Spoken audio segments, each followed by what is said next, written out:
Welcome to our August 14th, 2023 Cabarrus County Board of Education business session. I'd like to recognize our Teacher of the Year, Carrie Fugel. Welcome. Our soon-to-be sworn-in board member, Brian Floyd. Board member Sam Treadaway, Keisha Sandage, our Superintendent, Dr. John Kopicki, our Vice Chair, Rob Walter, and board members Laura Lindsay, Pam Escobar, and our board attorney, Gil Middlebrooks. We will move to 1.01, and I will call this meeting to order. We'll move to 2.01, where we'll say the Pledge of Allegiance. Please stand. I pledge allegiance to the flag of the United States of America and to the republic for which it stands, one nation, under God, indivisible, with liberty and justice for all. Thank you. We'll now move to 2.02 and the swearing in of our new board member, Mr. Brian Floyd. I'd also like to recognize the Honorable Judge Martin B. McGee that's here tonight. Thank you, ma'am. Thank you. Are you ready to take your oath? I am, yes, sir. All right, sir, if you'll please place your left hand on the Bible and raise your right. Do you solemnly and sincerely swear that you will support the Constitution of the United States, that you will be faithful and bear true allegiance to the state of North Carolina and to the constitutional powers and authorities which are or may be established for the government thereof, that you will endeavor to support, maintain, and defend the Constitution of said state, not inconsistent with the Constitution of the United States, to the best of your knowledge and ability, so help you God? I do. And do you swear that you will well and truly execute the duties of the office of Cabarrus County Board of Education member according to the best of your skill and ability, according to law, so help you God? I do. Thank you. You can sign your oath, sir.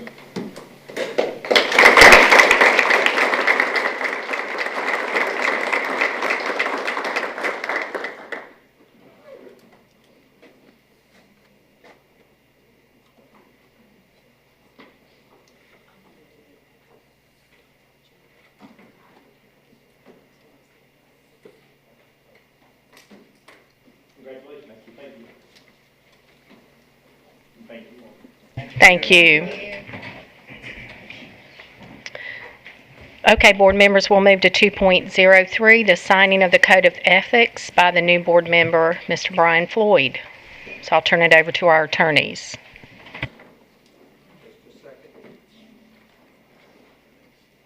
Just a second, I need to pull that up.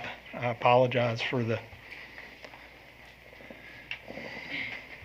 my computer delay. Mr. Floyd, Policy Code 2120 is the board's code of ethics for school board members. It refers to North Carolina public law that requires each school board to adopt its own public code of ethics. The general standards for a board member are as the following. The need to obey all applicable state and federal laws regarding official actions taken as a board member. That was accomplished in your oath. The need to uphold the integrity and independence of a board member's office. The need to avoid impropriety in the exercise of the board and the board member's official duties. The need to perform faithfully the duties of your office. And the need to conduct the affairs of the board in an open and public manner, complying with all applicable laws governing open meetings and public records. Do you agree to those requirements? I do. The specific board commitments that this board requires are a bit longer, and they are in Policy 2120, and I'll summarize them. Attending all regularly scheduled board meetings, and when you do so, being informed of the business before the board. Endeavoring to make policy decisions while always keeping in mind the objectives of providing students the opportunity to receive a sound basic education, and making those decisions only after full discussion of the matter at a publicly held board meeting. Rendering your decisions based on available facts and independent judgment, and refusing to surrender that judgment to individuals or special interest groups. Recognizing that a single board member does not have the authority to take any action, but that the power of action is vested in the board as a full entity. You agree that you will model civility and integrity to students, employees, and all constituent groups within the community by encouraging the free expression of opinion by all members, including board members, even those you might disagree with. That you will respect the confidentiality of information that is privileged under applicable law and refrain from disclosures of matters discussed in closed session unless authorized by the board.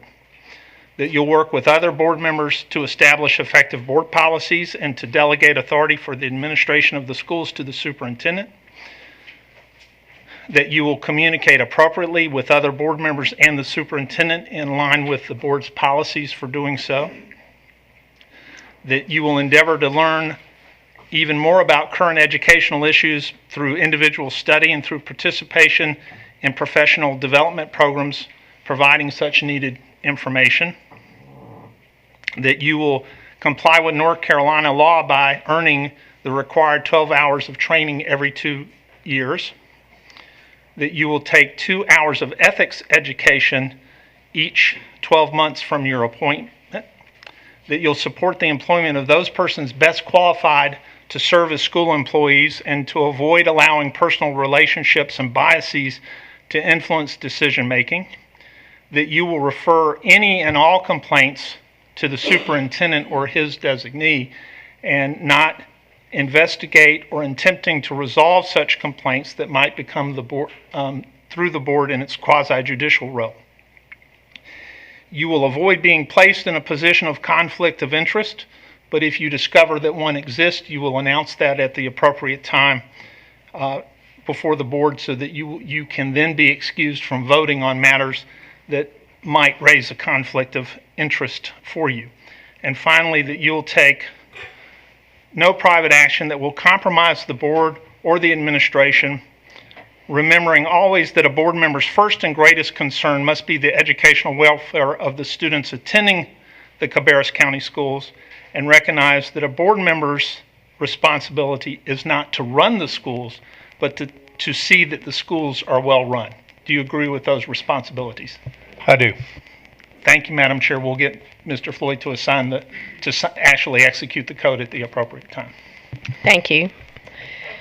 Okay, we will move to 3.01 to adopt the agenda. I am informing the board that I'm pulling 10.02, the policy recommendations, from the agenda tonight. We will add this to the September 11th work session agenda. So is there any discussion about the agenda, board members? Madam Chair, I'd like to, as we know, last month we took a action on naming a facility at Mount Pleasant High School. I would like to revisit that and add it to our action agenda, if possible. Okay. I have a motion to amend the agenda to include the naming of the facility by Mr. Treadaway. I need a second. I'll second. So I have a motion by Mr. Treadaway, a second by Ms. Lindsay. All those in favor say aye. Aye. Opposed? Okay, board members, I now need a motion to approve the agenda as amended. So moved. I need a second. Second. I have a motion by Ms. Lindsay, a second by Mr. Treadaway. All those in favor say aye. Aye. Opposed? The agenda is approved. Thank you. Can we say what number the item's going to be? The naming of the facility will be 10.02. It'll take the place of the one that we took off, the policy recommendations. Okay, we will move to approval of minutes, 4.01. We have open session minutes for June 5th, 12th, 26th, July 10th, and July 17th. I need a motion by the board to approve these minutes as presented. So moved. I'll second. I have a motion by Ms. Escobar, a second by Ms. Lindsay. Is there any discussion, board members, about this? Just want to give clarification that in the minutes for Monday's meeting, the information, the ballots specifically will not be posted. However, the information and how people voted will be. Is that correct? That's correct. Okay, thank you. Can I add something to that? Can we clarify how that will be disseminated or how that will be posted and available for public consumption? Sure. The actual ballots are in my office as the policy states, and they are for review. All it has to do is to come to the main entryway here, request to see me and the reason why, and I will share those ballots with anyone that can see the voting. We have already had one public citizen make that request, and prior to this meeting, I honored that request, and that public citizen came to my office, inspected the ballots, inspected the voting, and saw everything, and we shared that with them. So that's the way the policy kind of reads. They can inspect in my office, and anybody that wants to see them may do so. Okay. Any other discussion about that? Okay. So I need a motion to approve these minutes as presented. So move. I need a second. Second. I have a motion by Ms. Lindsay, a second by Mr. Treadaway. All those in favor say aye. Aye. Opposed? The minutes are approved as presented. Okay, board members, we will move to 5.01, board chair comments. Just want to welcome Brian Floyd to the Cabarrus County Board of Education. We are excited to have him join our team as we continue to do what's in the best interest of all the children in Cabarrus County schools. I'd also like this time in the meeting just to talk about communication. It seems like face-to-face communication is a lost art, and the communication we participate in on social media at times seems to add little value in connecting people to people and instead causes division, hurt, and pain. Here are some questions we can ask ourselves before we decide to let our words spill from our tongues. Is it kind? Is it necessary? Are we attacking a problem or are we attacking people? Do we listen to understand, and do we speak respectfully? Our words are our responsibility. We will move to 5.02 with superintendent comments with Dr. Kopicki. Thank you, Mrs. Adcock. I'd also like to reiterate and welcome Mr. Floyd to the board and to thank the remainder of our board members for the process that they went through in selecting a candidate to fill the vacancy left by Tim Furr's resignation. I would also like to wish Mr. Furr well in his new role with the county and thank him for his service here to the board. Mr. Floyd, on behalf of the nearly 4,000 Cabarrus County employees, we'd like to welcome you to your new position. We look forward to working with you, and we wish you continued good luck and success as we continue the good work here in the Cabarrus County school system. So welcome, and thank you for your service. I'd also like to personally thank the board for their support. Last week I was not here at the meeting, and the reason for that was that I was one of 20 superintendents honored to attend the White House ceremony on cybersecurity. It was a cybersecurity summit for K-12 schools that was held at the White House on Monday evening. It was actually canceled because of a tornado warning, so we got bumped back to Tuesday morning.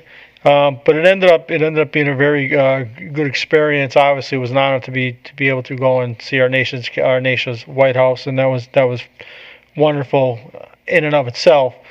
But it was even more profound because you got to talk with some of the major leaders and the major people in the field out there that's talking about cybersecurity.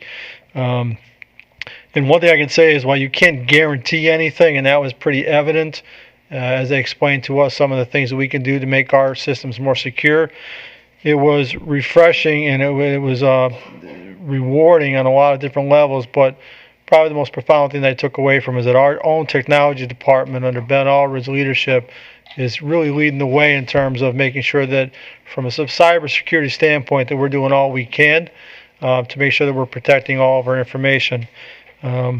It's astounding to understand the capability of those people that are out there that are trying to get into your system and the ways that they do it. So we will continue to be vigilant and diligent in making sure that we protect our systems, and hopefully that what we do protects all of our kids and all of our employees here. So I thank the board for that. And then I'd like to say to everyone, welcome back. I have a brief statement here, but I think the pictures are going to tell more than I could ever state. But I do want to say this. We thank everybody, our principals, our teachers, our parents, our community for all the work that they do in helping our system run so wonderfully, our Board of Education, all the administrators.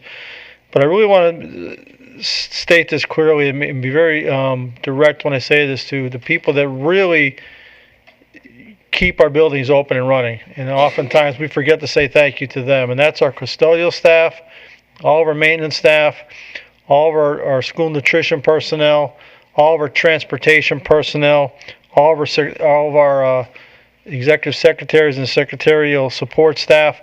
Those people that hold those key positions that make our system run. And I can tell you as a recovering principal that nobody runs your building better than your secretary and your head maintenance person. They keep the system running. And I encourage people when you're out in our schools to thank those folks and make sure that they're recognized when you see them. And also pay particular attention to the buildings themselves. The way those buildings are kept is incredible. Our buildings are clean from top to bottom. Our maintenance take pride in that. They make sure that our kids walk into a clean environment every single day. When you think about the amount of meals that are served, breakfast and lunch, and the way that our folks do that with a smile on their face and engage children and do it so effortlessly. I mean, I've witnessed that many times over in the system, but it's always just a great moment when you get to see that firsthand and you're in the schools. You see how our other folks who really run the schools and how they interact with our kids and how they take such pride in making sure that our system runs. So I really want to say to them, thank you, because without you, we don't open and we don't function. We all have a hand in making sure that the system runs, but without them, the system doesn't run at all. And I really think that they're special people, and I would ask you all to join me in giving them a round of applause.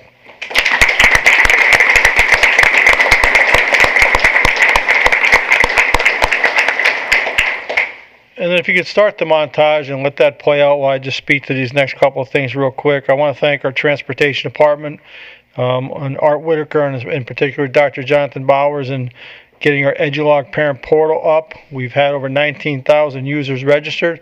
We've gotten great feedback on that, and it's certainly helping our parents to know where their buses are and the timeliness of that. So we thank them for that. I'd like to thank Dr. Williams and his staff for running the job fair today. We had over 30 people show up and express interest in gaining employment here in the Cabarrus County school system. Encourage folks to come to us. We have many job opportunities, career job opportunities here for people if they're interested in working here. So we would encourage you to reach out to folks if they're looking for employment, to please reach out to us because we have a lot of opportunities for them. And then lastly, we are in the process of updating our strategic plan. We anticipate over the next week or two, you will see year 2 of that unfolded. It'll be both on our website, and we will also have print copies of that to go around as well. And we're hoping for the same success we had last year on that as we continue to improve our school system and our district. So that's all that I have, and I'll just let that montage play out. And if I was really forward thinking, I would have had a great rock song to play with this. But anyway, this tells the story, right? It tells why we're here and what we're all about and who we serve. And we serve these students in this community. And it's a joy. And when you see these faces and you walk into the buildings and you understand the why behind what you do, it really is powerful. So I'll just sit back and let this play out for about 2 minutes. Thank you.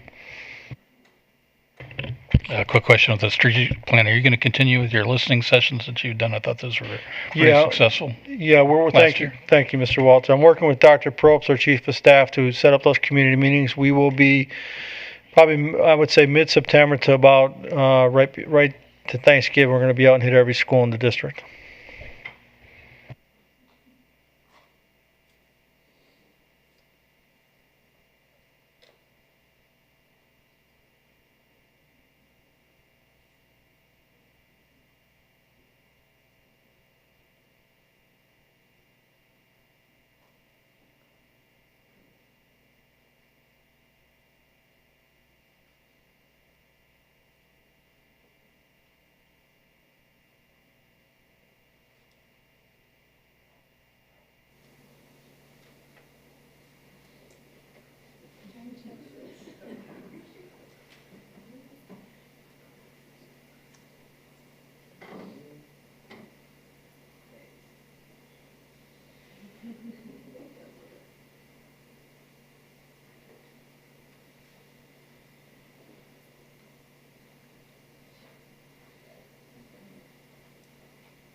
Okay, this is really unfair because trust me, there was more than me out there. Yeah, but anyway, it gives you an idea. I assure you that there was more than me out there, but I thank everybody. I thank my PR agent, whoever that was that did that. But I think you get the message. Very grateful and honored to be serving as your superintendent, and we will continue to do what's best for kids. So thank you very much. Thank you, Dr. Pickey. We'll move to 5.03 with our board attorney comments. Mr. Middlebrooks, do you have an update for the board? I do. Thank you, Madam Chair. As most of you know, the General Assembly has been fairly quiet during the last 3 weeks, but this week starts what could be an interesting flurry of activity. There are at least 3 bills scheduled for veto overrides this week, and I'd like to summarize them quickly. The first one is the bill, House Bill 219, the Charter School Omnibus Bill, and it has been placed on the calendar for a veto override vote on Wednesday, August 16th. Just to summarize the main parts of that bill that impact traditional public schools like Cabarrus County, the Charter School Omnibus Bill will allow counties to appropriate property taxes to fund charter school capital needs. Historically, charter schools have had to go out to the bond market separately, but now it will allow counties to employ the same process that they use for traditional public schools. It also, the bill also removes restrictions on growth for charters that are not low performing, and it prevents the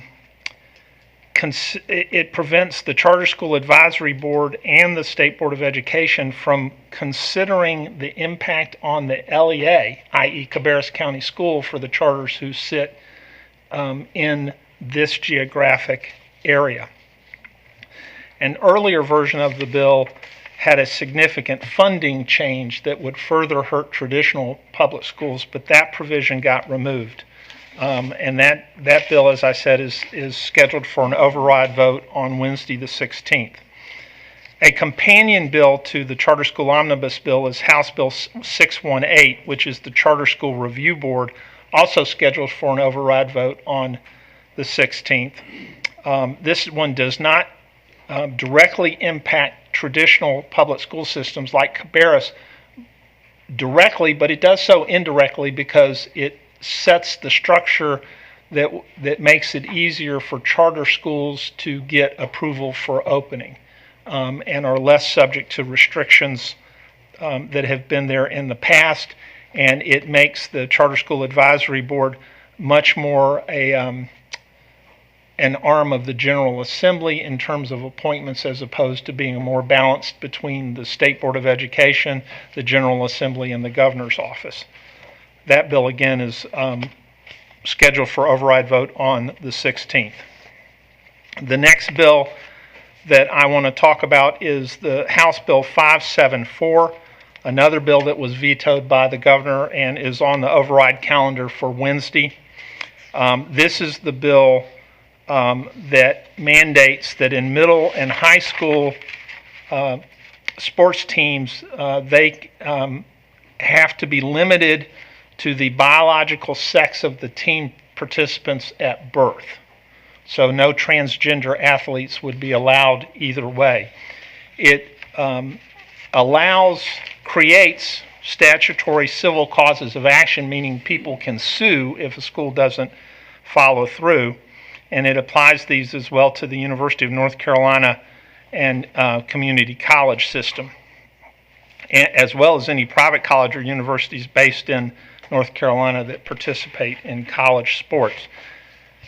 If this bill becomes law, it will almost certainly become the subject of a lot of litigation very quickly, either by private individuals or the federal government, would be my guess. 2 more bills, Madam Chair. The first one is Senate Bill 49, which has been called the Parents' Bill of Rights.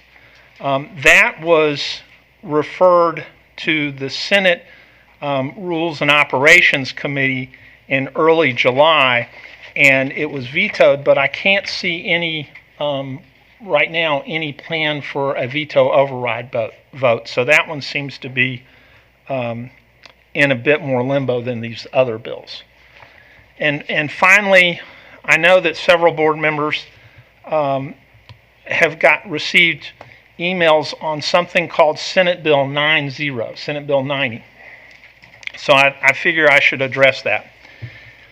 Senate Bill 90 is the subject of a massive amount of confusion right now, because Senate Bill 90 says if you're going to search a student in a disciplinary context, the person doing the searching and the witness should be of the same gender as the student, period. That's the end of the bill. We're not talking strip searches or anything. We're talking like empty your pockets, let me see what's in your backpack stuff.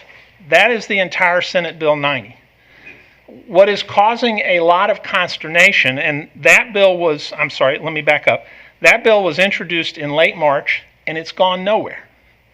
But what has happened recently in mid-July was that a House committee proposed a substitute to Senate Bill 90, and that bill is probably one of the most far-reaching education bills I've ever seen in my career. It would require schools to give parents notice of almost everything that a school does, prior notice, before the school can do it. It would mandate almost total taking out of your hands student assignment issues. Essentially is if a parent wants a student assigned to another school, you have to do it unless there's no space there. And then there's a very short appeals process. There are major restrictions on human growth and development. There are major restrictions on library book selection, taking the process out of a school board's hands and putting it into an advisory group's hands.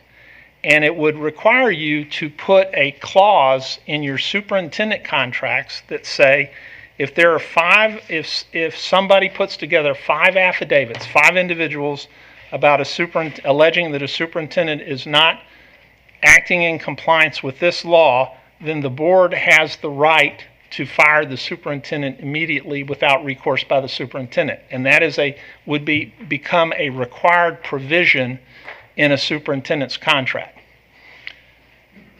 I can tell you that this bill too, if it passed, would be the subject of a lot of litigation, and it would make it, I think, extremely difficult to land qualified superintendent candidates in the future.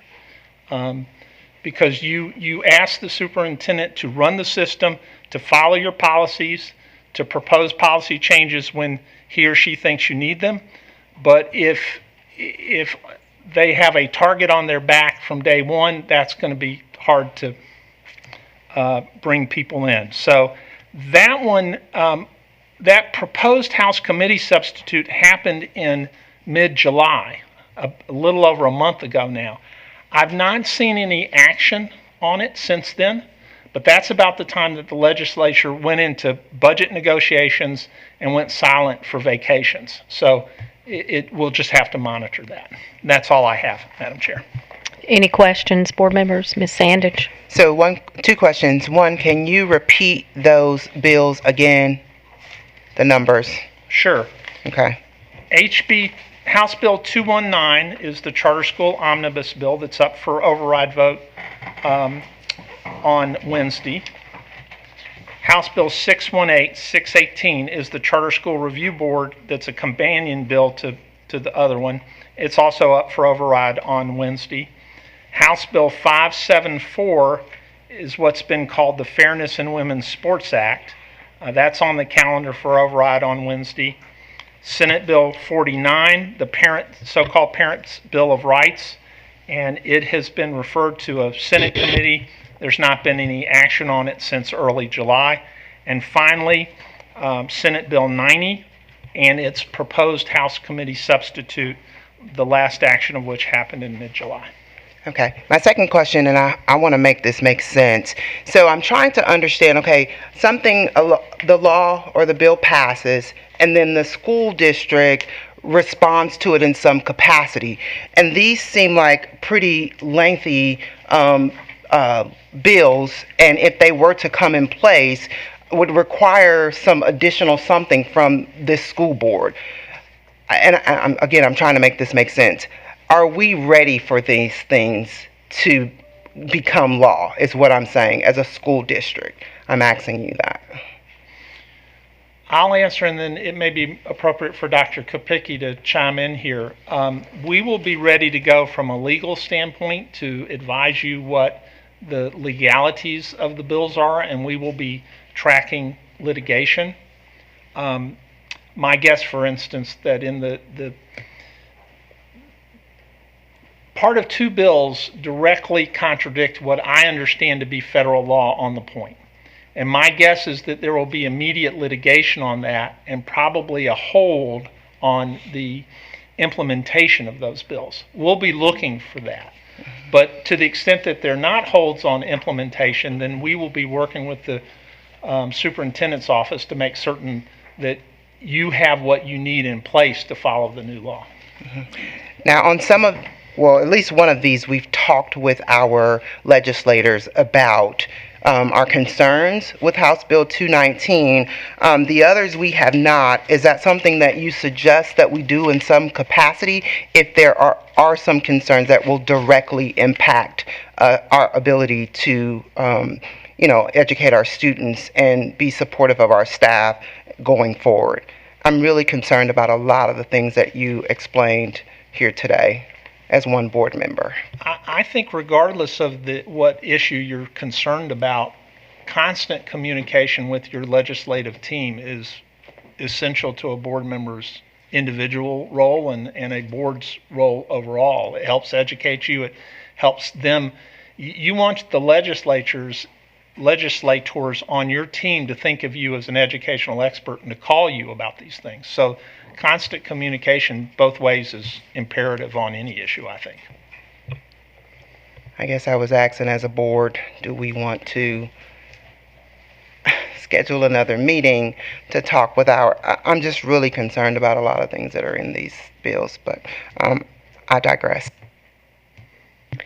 So if I'm hearing you right, you want to talk about having a special call meeting to discuss this with our legislators, or us individually reach out to them?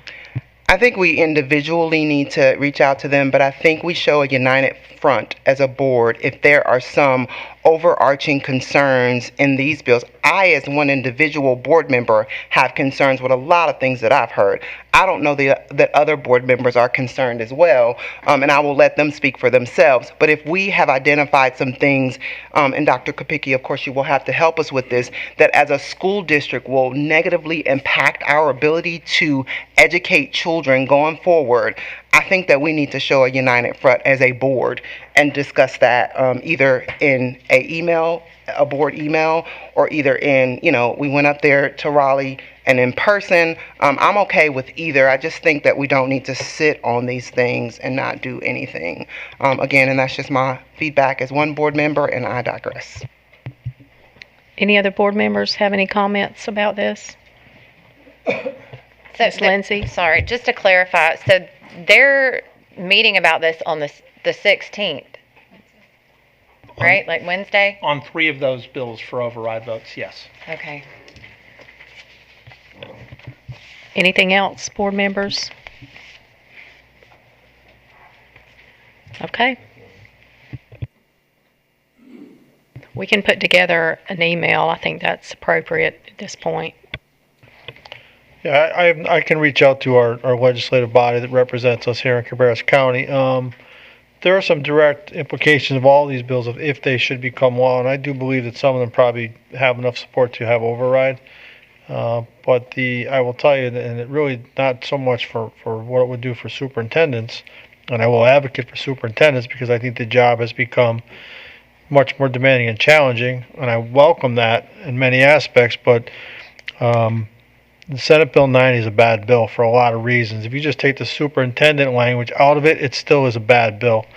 And I think we should advocate as a group to continue to promote what's best about public education. And I think reaching out to our legislative representatives is a good and healthy thing that we should consistently do. So I have no problem putting an email together and working with Mrs. Adcock and making sure the board reviews that prior to sending it out. I can get that out tomorrow.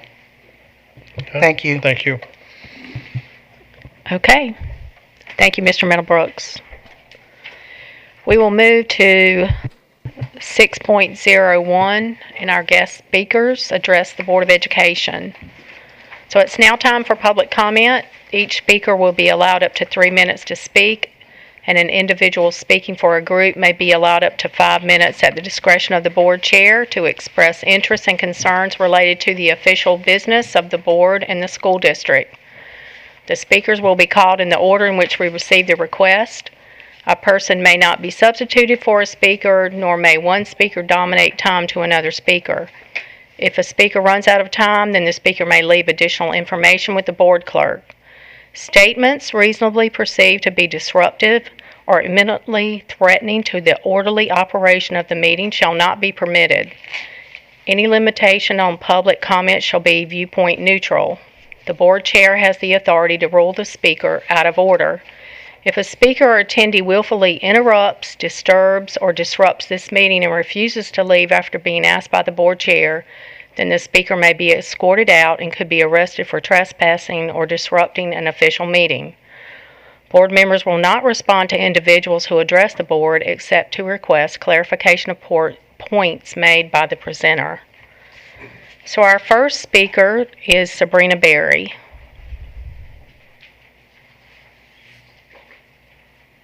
Okay, don't see Miss Berry here.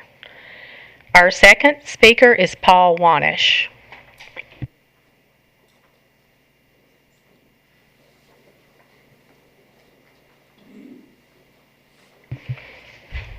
Good evening, Mr. Wanish. Good evening, I'm back.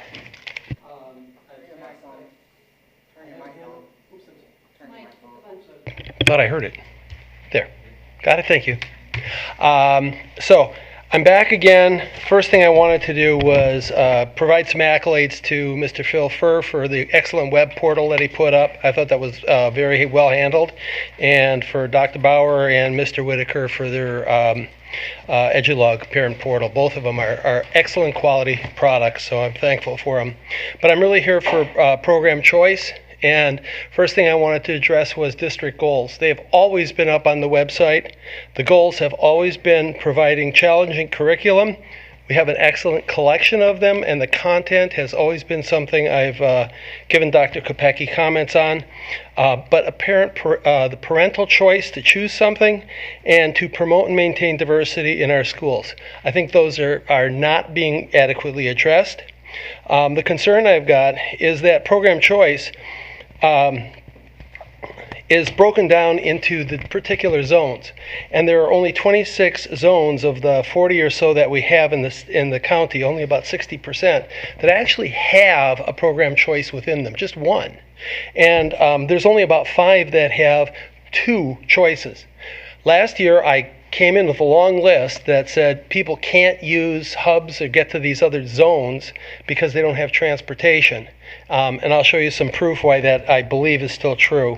So you're really giving very little choice for people.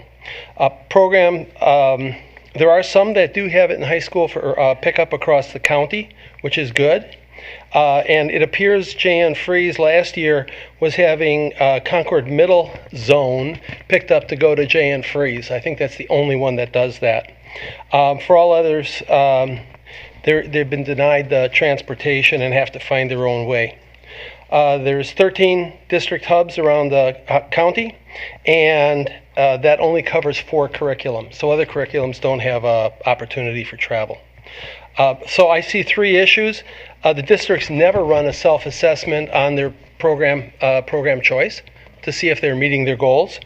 The cost for picking up closer to the home, it doesn't mean right in front of the house, but maybe a half mile or a mile walk, which is completely acceptable in the state, should be reviewed. And CCS really isn't maintaining policy 6300, which is transportation to and from school. They're not optimizing it. This is on page 3.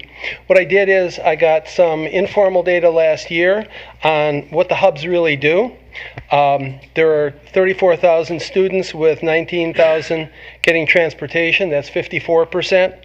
You move to program choice and the zone and the hub stops. Was it more than 20 seconds? Oh my God. Okay. So half of the students are coming from 2 hub stops. Thank you, Mr. Wanish. We have your handout, so we'll take a look at this information. And thank you for coming and putting that together for us. Madam Chair, could I ask one question for clarification, please? Sure. Mr. Wanish, when you talk about zones, are you talking about hub stop zones? The county is broken into zones. By elementary, there's a dozen zones. By middle school, there's about 6. And by high school, there's about... So when you use the word zone, you're talking about a school footprint. Is that what you're talking about? It's close. Zone is a technical term in the transportation segment, and it relates to boundaries that are created by districting. When you talk about redistricting, that translates directly into creating zones. And a zone borders a school or a set of schools. Some of them have so you're talking about school zones. School zones. Okay, that's my question. But it's not always just one school. I believe there's some zones that have 2 schools within the same zone. I'd have to. Okay, all right. defer Thank you. here. Thank you. Okay. I'd like to ask a question for clarification as well. Yes, ma'am. Hey, Mr. Wanish, how are you? Thank you. I thank you for asking. No problem. So have you been able to talk with our superintendent, our transportation supervisor, and cooperative strategies in all of these presentations that you've done? I have had good discussions with Dr. Kopecki, with Mr. Whitaker, and with Dr. Bowers. Is there a meeting place? Like, have you been able to get your questions answered in those conversations? So I've approached it as a freedom of information request, and I've fed that through Phil Furr, and Phil Furr has passed that on. They have not been successful at all. Phil and I had a good discussion today, and I asked him for a specific meeting with Dr. Bowers and Art Whitaker on what is public information as defined by the state and what I have the right to see.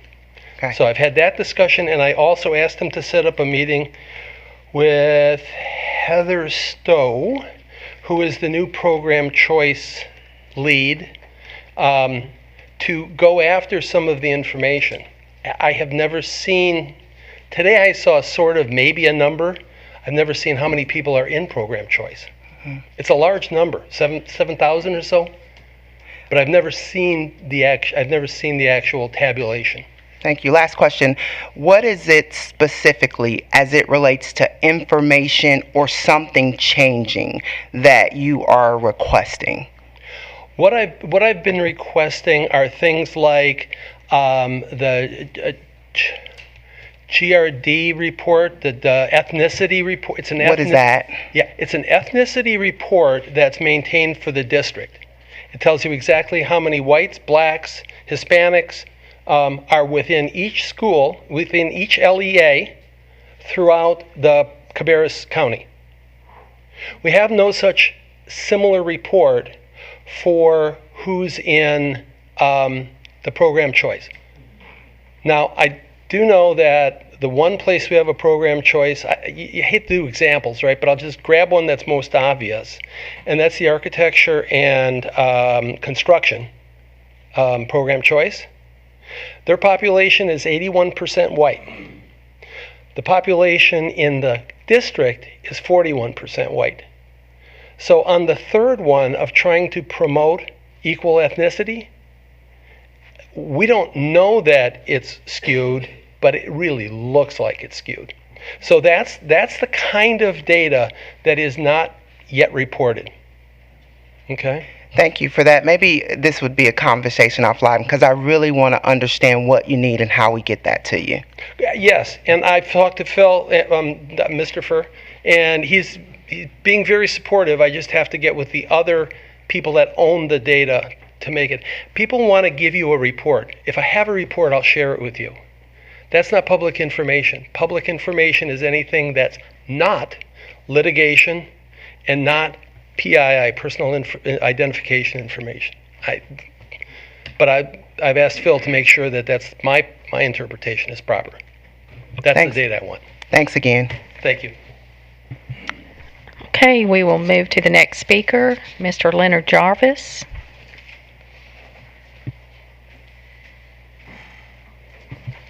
Welcome. Welcome. Good evening. I am Reverend Dr. Leonard Jarvis. I am the president of the NAACP here in Cabarrus County. First, I'd like to say, Dr. Kopicki, and to the board, thank you for your service and contributing to the education of our children. And as a side note, I have 2 grandkids in the system.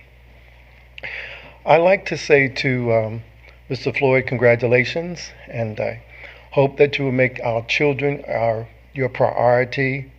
2 is that you will carry out your position not in the tenor of politics or party, but you will make our kids a priority. The reason I'm here tonight is this. There was a post by one of the members of the board which was brought to my attention. And I felt that it was very offensive to people of color.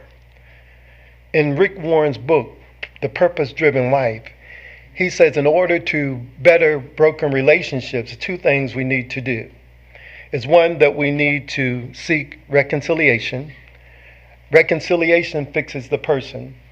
And 2, we need to seek resolution, and that will fix the problem. I sought reconciliation by having a one-on-one with this board member, and it was a very fruitful conversation. But since the post was made public, I asked the board member to also make a public apology because it really offended the black community. I believe some allusion to that has been done, but I'm not perfectly comfortable with to the point of it having been done today. As far as the resolution part, I believe that the board chair sort of alluded to it tonight about the type of communications, and I'm just curious if the board has a policy or procedures that tells or instructs the board members what can be publicly placed on social media and what cannot be. And so I'm saying tonight and sharing with the board, be extremely conscious of what you say or do and how it's going to offend your constituents and especially people of color in this community. I don't want us to be a Mississippi. We are North Carolina. We are here to build relationships, not destroy them and tear them down. We're here to make a community that we can all live in and create a better community that all our kids will aspire and succeed and excel in our community. So that is what I wanted to share with you tonight, and I pray that we will see the public apology. Thank you. Thank you. We'll move to our next speaker, Brandon Matthews.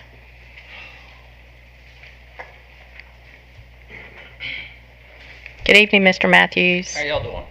I did want to ask, just for clarification, we didn't have a topic of what you're I going to don't really speak know about. the topic. All I know is we got a new board. We got new faces. I know some of you. I don't know some of you. I've heard stories about some of you.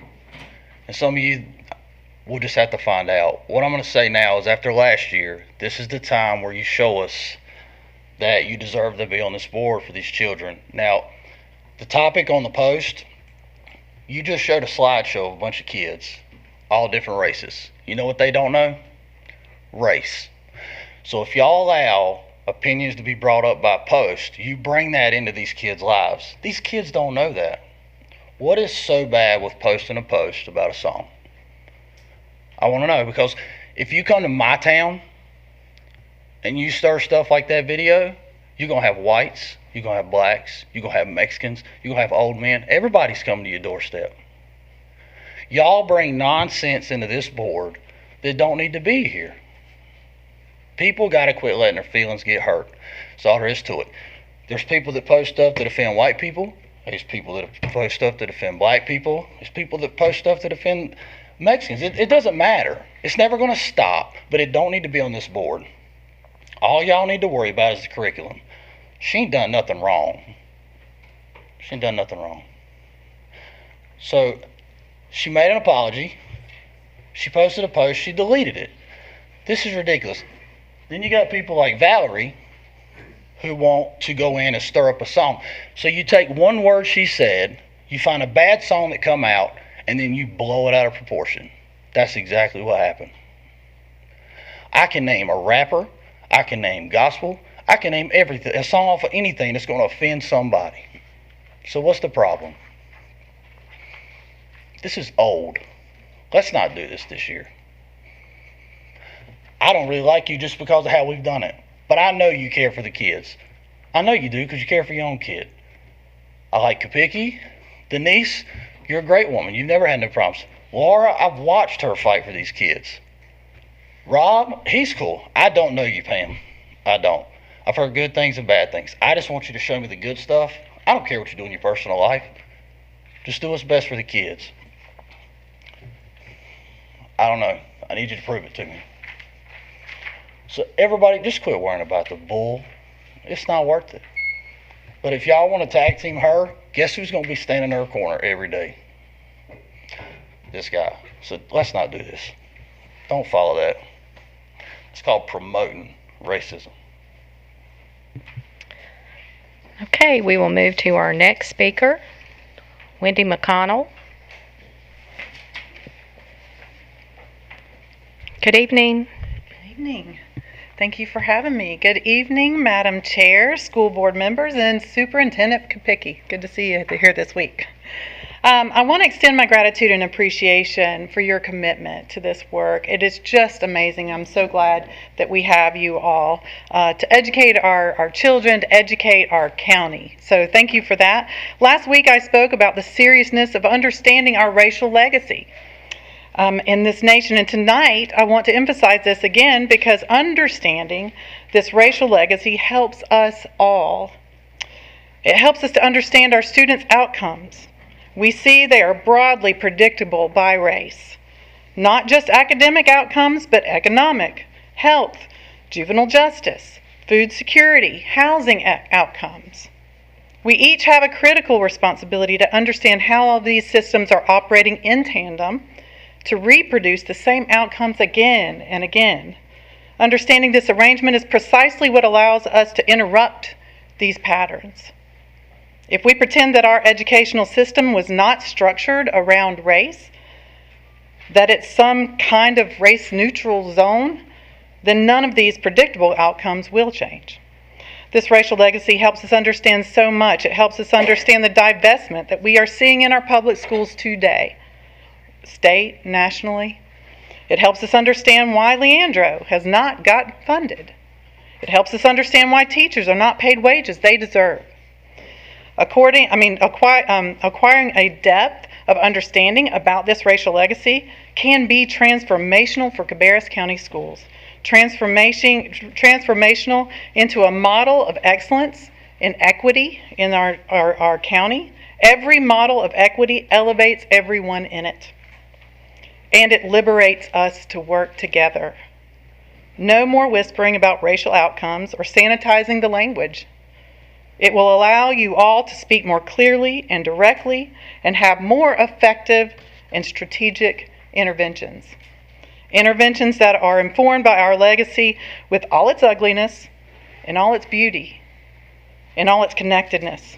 If we cannot connect around this legacy, we are not truly connected. I invite you, I recommend to you, I insist that you broaden your level and depth of understanding of our racial legacy with every opportunity you have available to you collectively. Thank you. Thank you. Okay, board members, we will move to 7.01, our committee reports, and I know we have a report update by Ms. Escobar. Thank you, Madam Chair. Our interns have started. We have 19 interns for this school year. They come from Hickory Ridge, Coxmill High, Early College, and Northwest Cabarrus High School. So the majority of them are planning to take our program this fall, and we'll have about 5 doing it this spring. And they're going to work together regardless of semester on a service project that will hopefully benefit Cabarrus County Schools. So I'm working with this group. I met most of them today. I think 15 of them showed up, so that was great. It was a good start. And a couple of them had sports today, so we're working out their schedule. But they're excited. They're excited to be working across schools and to talk about all the different things in our school district. What's great about this program is that we not only learn about what the Board of Education does, so there are interns, but they also learn what the school district does. So they gave me some topics that they're interested in learning about, and to meet with certain department heads, and I'll be coordinating those meetings for the next few months. So thank you so much. Any other committee reports, board members? Thank you, Ms. Escobar. I got to see all the interns when I came in, and they were really excited. So thank you for putting that program together today. Okay, we'll move to 7.02 with our construction update and have Mr. Brian Cohn to the podium. Welcome. Good evening, Madam Chair, Dr. Kopicki, members of the board. Mr. Floyd, welcome. This is your August update for the construction activities taking place in the district.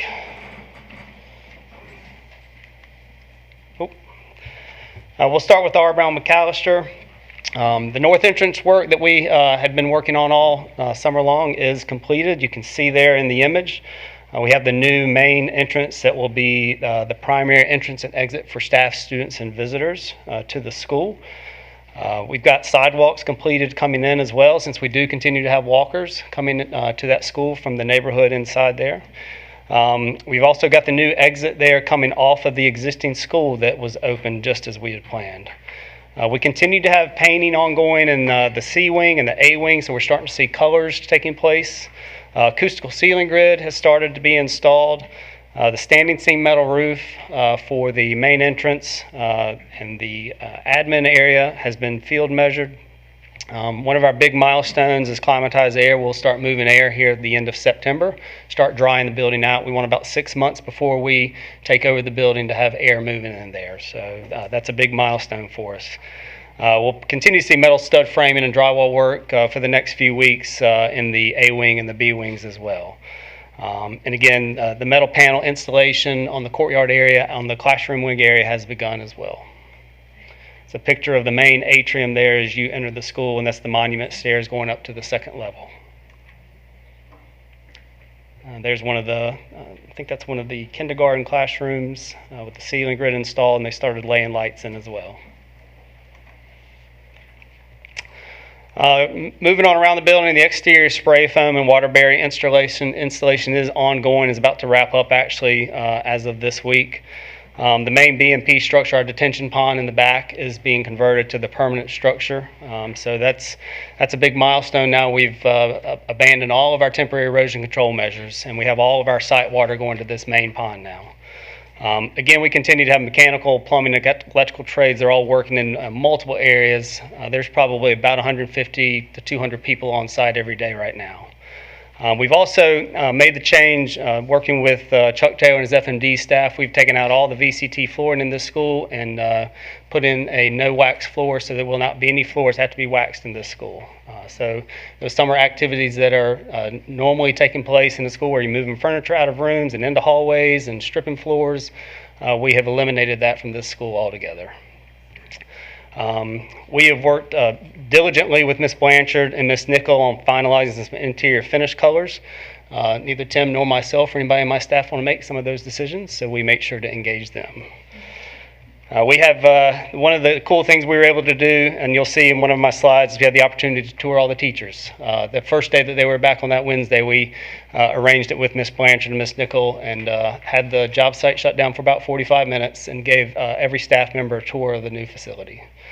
And then they've also begun installing all the storm piping from the roof leaders and things, again, collecting all that water, making sure that we can start finishing up the site on the outside.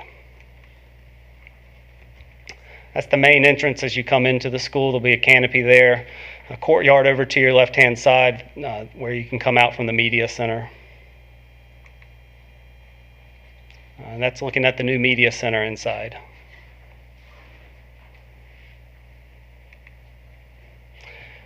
Just a quick couple of updates. We've been trying to update you on the diversity spend, and you can see right there what our actual spend is. We're just about at $5.5 million, well over what our goal was, and that will continue to tick up over the next few months. You can also see our billing summary there to date and what we've captured in the sales tax on this project.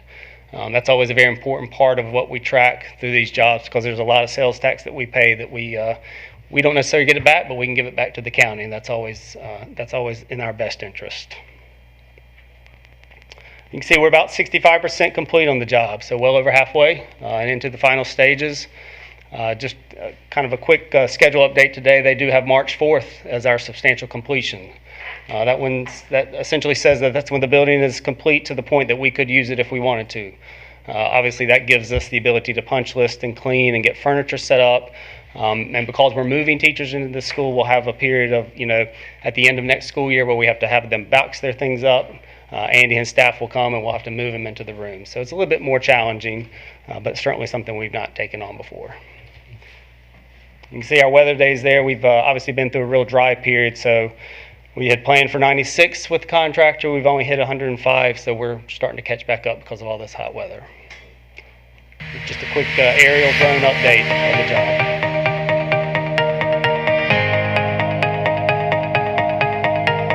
This was shot, I believe, last week. So this was shot.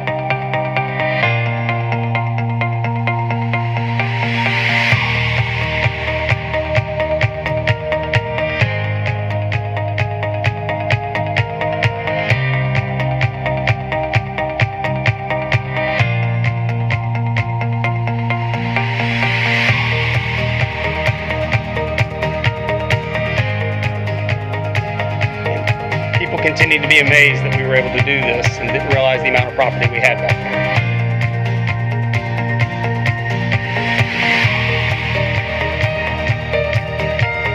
See the classroom wings there. Your art, EC, music there on the front, loading dock there in the foreground. And that's the main detention pond you see there in the background.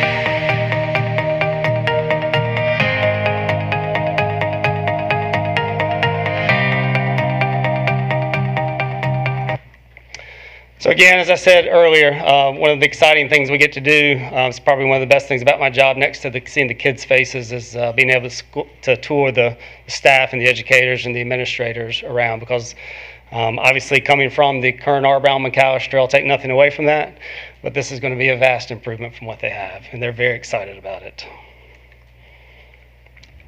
Again, we just try and continually document the number of staff on site. Parking lots are full, a lot of activity taking place. Then that's just a shot of the bus entrance coming in off of the southern entrance there as we were completing some grading operation over there. And I believe that's all I had on R. Brown. Are there any questions? Ms. Escobar. Hi. Hi. Thank you. Yes, ma'am. BMP is the pond? And, best management practices is the term. Oh, okay.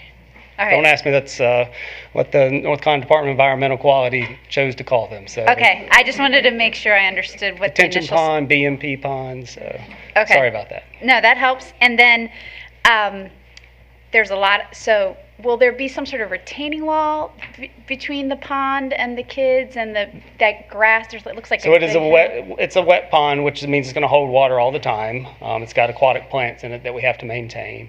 There is a security fence around it so that kids can't get into it. We're required by code to do that. And then there looks like a hill or a drop off. There is that, and that's so the multi-purpose field sits at the top of that elevation. Okay. We are entertaining some form of a sports netting to kind of nestle around the outside edge of that field, so that kids aren't continually chasing balls into neighbors' yards or down the hill. So. Right. Okay. Thank you. Yeah, I think they appreciate that. Thank you so much. Sure.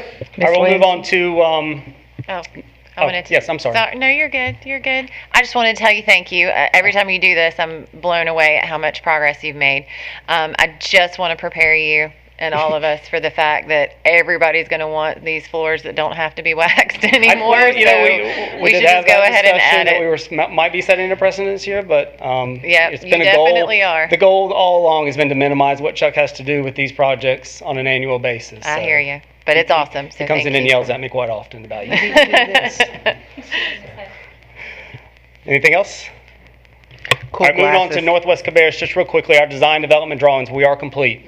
So they're in our hands. We're in the process of setting up review meetings with various district leaders and their departments just to go over those one more time.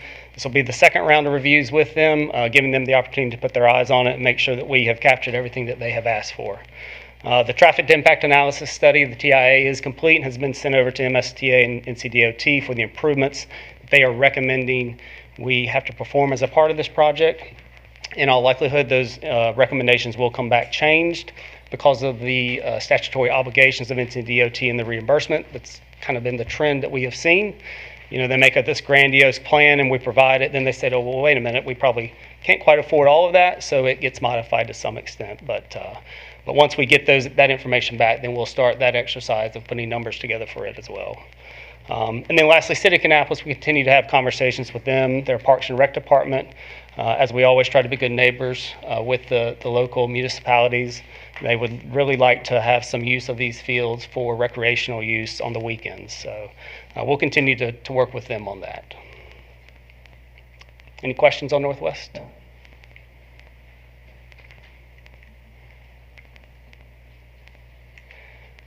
Cabarrus Health Science. Where's my picture? Oh, sorry. So Health Science Institute did get open this year. These are just some updated interior shots of the furniture that we had delivered as a part of the second year temporary facility at the Plaza building there on Lake Concord Road. Technology finished all their installation well in time for the students that returned to that campus, as well as school nutrition, making sure we had all the warming kitchen equipment set up and operational for them. We've completed all the survey work on the Lot M site, and as we're still kind of in a holding pattern until we finalize the lease agreement with Atrium on that.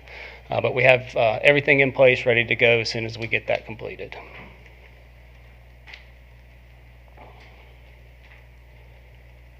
Questions on health science? Lastly, we'll touch real quickly on Hickory Ridge High School and the turf project. So they obviously have started. You can see there in the aerial update picture from last week, moving along at a very rapid pace. They probably will be installing stone on this site in the next week or so, still slated for completion about the second week of September. We also are working to finalize the track number for this project. There's talk with the contractor that if we can get things approved, that actually may get that completed before December, so it'll be ready for next track season in the spring. Brian, where are we? I know you and I have talked about Central Cabarrus' track. Yes, sir. So that's part of this conversation with GeoSurface as well. So. Thank you. Yes, sir. And that's all I had. Are there any questions on anything I didn't touch on? Or Mondo track at Robinson? No, sir. This will just be the sealed urethane system like we did at Mount Pleasant High School. What's the status of the track at Robinson? Oh, I'm sorry. My apologies.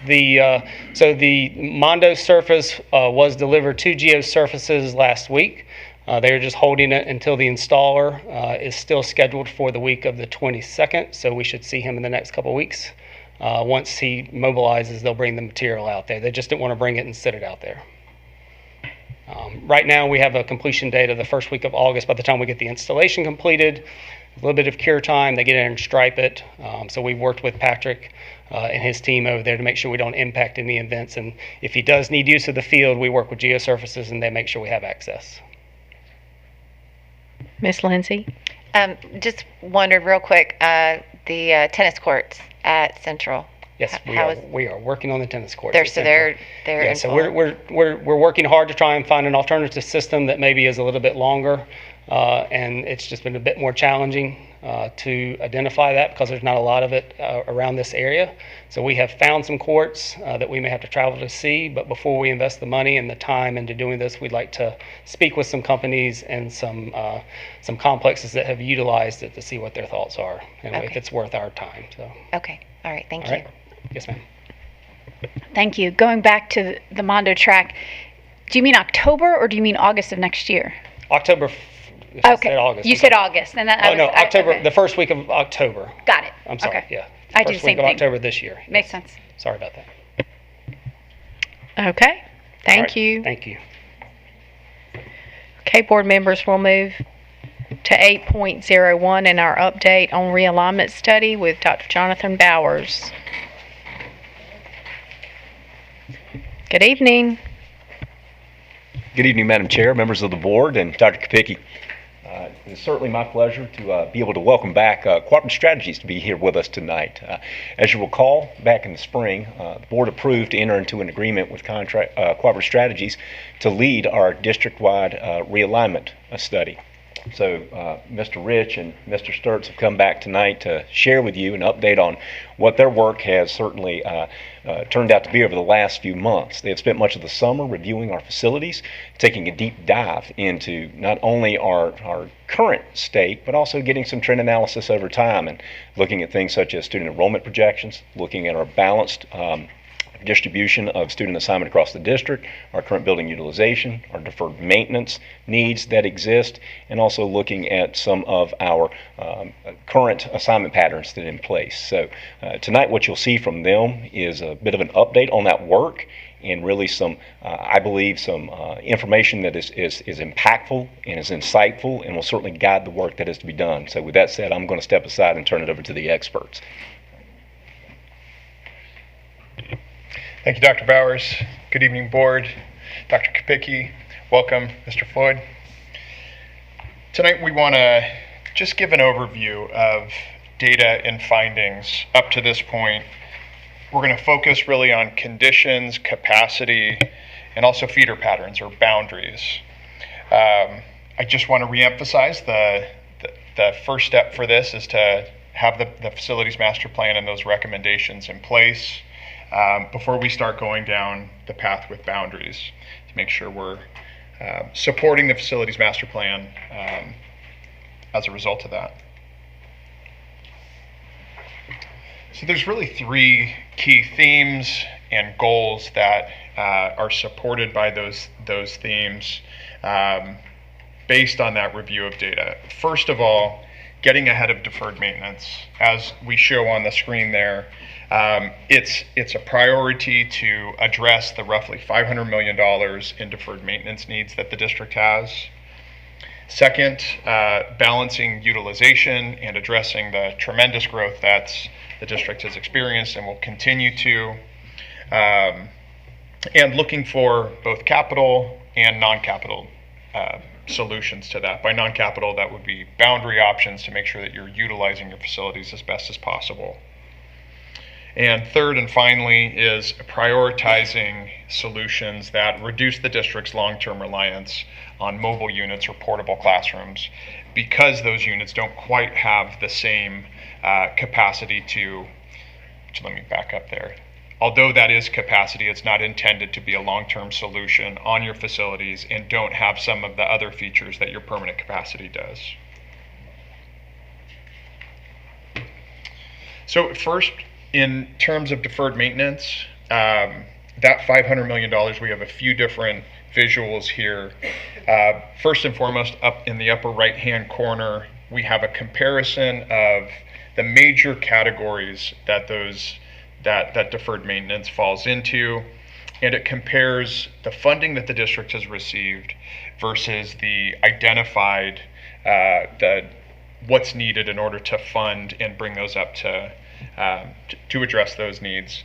What you'll see is that there are multiples on the far right-hand column there. It compares what percentage or what multiple has gone to each of those funding mechanisms. You'll see that some really have not been addressed, while others, for instance, adding mobile units, a disproportionate share has gone to funding things like mobile units. And if we drop down to the bottom, in terms of the funding that has been received and what that's been used for back since 2018, you'll see a couple of main categories. In the blue, you'll see the mechanical and environmental. A lot of funding has gone to that. And additionally, construction, refurbishing or renovating facilities. We have on the left-hand corner just a quick list of the new construction and projects rebuilding schools as well, going again back to 2018. For a district that's growing like you, anything that affects capacity or constrains capacity is certainly of note. The visual that we have on the screen here is a hypothetical situation before and after the passing of House Bill 90. And what it shows, the boxes that are there are color-coded by grade. And what it shows is that when we look at a school, for instance, that had 900 seats of capacity before House Bill 90, with the passage of that legislation, it reduces that by roughly 12% or so. So that 900 becomes something less than 800, right about 786. Again, this is a hypothetical situation, but when you're looking for ways to accommodate growth, this certainly doesn't help.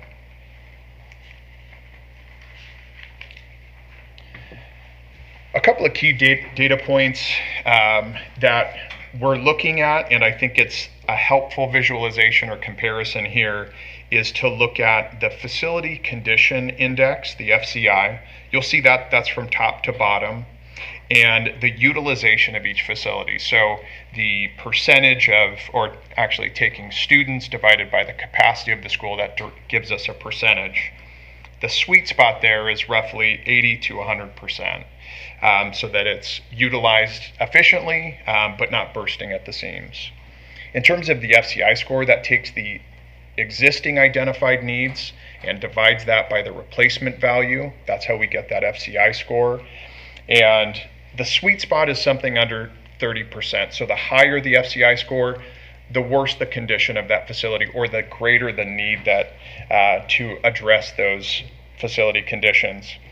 So we're looking at, when we're cross-referencing that sweet spot of having less than 30% in terms of an FCI score, meaning that the schools are in good condition, and 80 to 100% in utilization.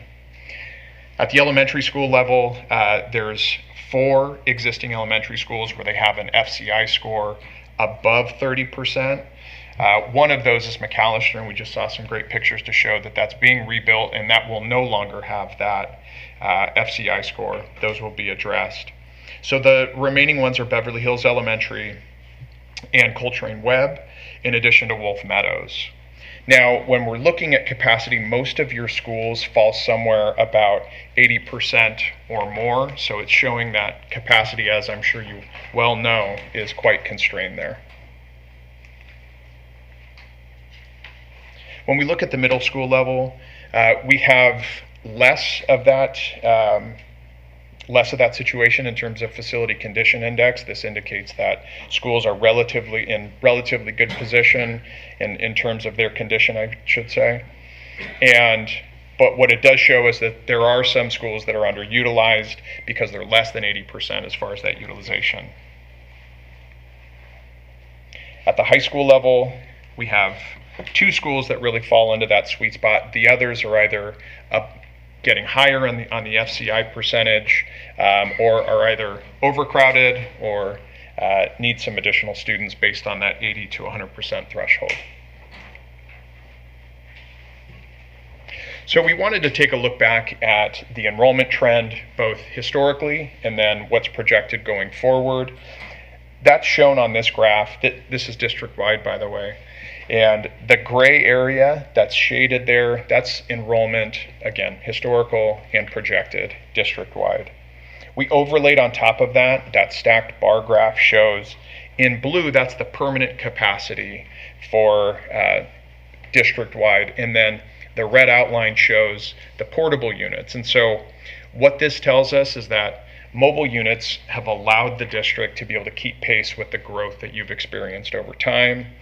But what we also see is towards the next 5 to 10 years, you're not even going to have enough mobile capacity to be able to accommodate all students, so you need to build additional facilities. When we look just at the elementary school level, again, I think that is a little more stark here. Currently, you have enough permanent and portable capacity to be able to house students, but right around 2029-30, you'll be out of space just as far as those are concerned. We show that there's a projected need of roughly 3,300 permanent seats by 2032. Middle schools have a little surplus capacity, but again, when we look at the projected enrollment, over that period of time, you will have the need for additional middle school permanent seats as well. And then finally, at the high school level, currently there are enough permanent seats to be able to accommodate students, but that changes roughly 6 or 7 years out from now.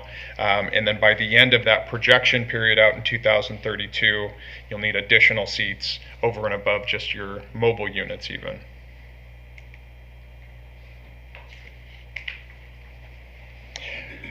On this slide, probably hard to see. The print gets pretty small there. What we've done is we've shown some of the condition, some of the physical characteristics of the buildings.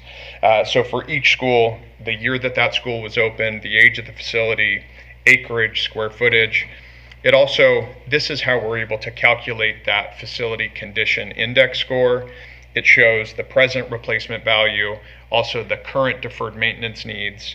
Again, when we divide those needs by the replacement value, that's what gives us the facility condition index score.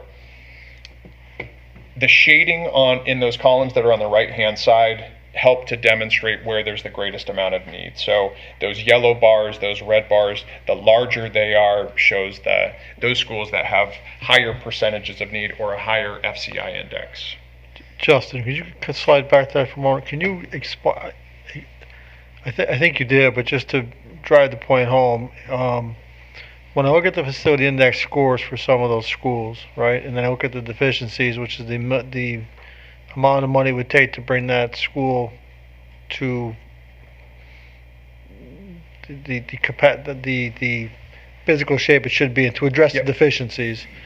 I'm correct in that once you get above a 40% facility cost index score, that's when you have to start weighing, is it better to build a new school or pour money into the old school because it's more costly to spend money to bring it up to date than it would be to actually build a new school. I want to pick the right words. I don't want to. Bottom line is that the higher the facility index score, if you get above that 40%, you have to start talking about really it's more cost efficient to build a new school. Yeah. Than it would be to be pouring money into an older school or an older structure where you're never going to catch up in terms of the deficiencies that school has existing. Am I saying that right?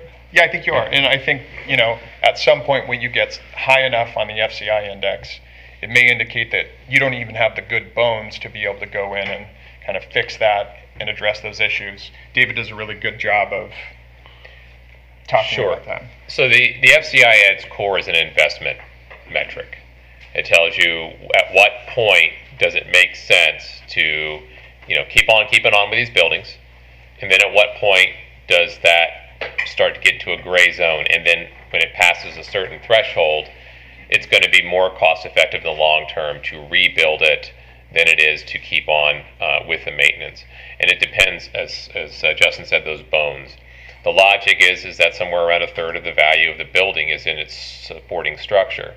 And the closer you get to that 2/3 of the value that's not in the supporting structure in total need, the closer you are to having a cost equivalent of just blowing everything out from the studs and rebuilding.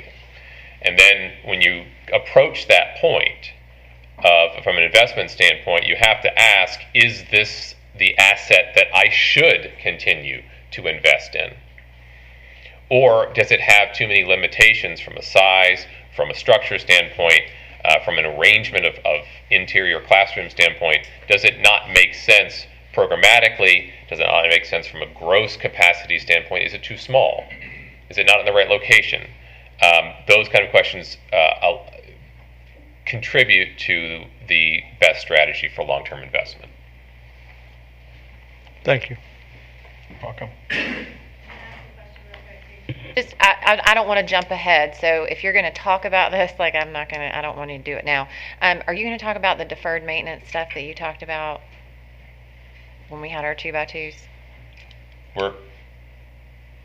This is the same information, so I believe we'll be getting to that. Okay, Yeah. all right. Catch us if we don't. I will. Is this it? You want to ask something? Mr. Walter. Yeah, well, I think we need to compare apples to apples too, because those numbers are quite a bit skewed because you're using a replacement value that's a whole lot lower than what we're actually spending on our replacement elementary school. We're not spending $16 million to replace McAllister. It's a whole lot more than that, so that number would be less. So, yeah, so this is where you look at the FCI as an investment metric for the buildings themselves. So, and this is actually illustrates the point perfectly. McAllister is small, and so it has a low replacement value, and so those deficiencies show up as a high FCI, meaning to fix this building up doesn't really make sense for you if the building isn't serving your long-term purpose. If it is serving your long-term purpose, then fine, go ahead, fix it up. But the building, being as small that it is, wasn't serving the size capacity needs that you had. So the building as an asset, the FCI says, replace me if I'm not making sense for you strategically. And so that's why the high FCI means, okay, it's time to get out of Dodge and rebuild and build a different building with a different size. You are absolutely right. The new building is much larger. And that is, if the FCI from McAllister was much smaller, it was in good condition relative to its replacement value, it'd have a hard time making the argument to replace it. But yes, it is apples and oranges when you talk about the FCI as an investment strategy versus the cost of a replacement school. Just looking at the numbers, though, it's $15 million is a lot easier to stomach than a $45 million.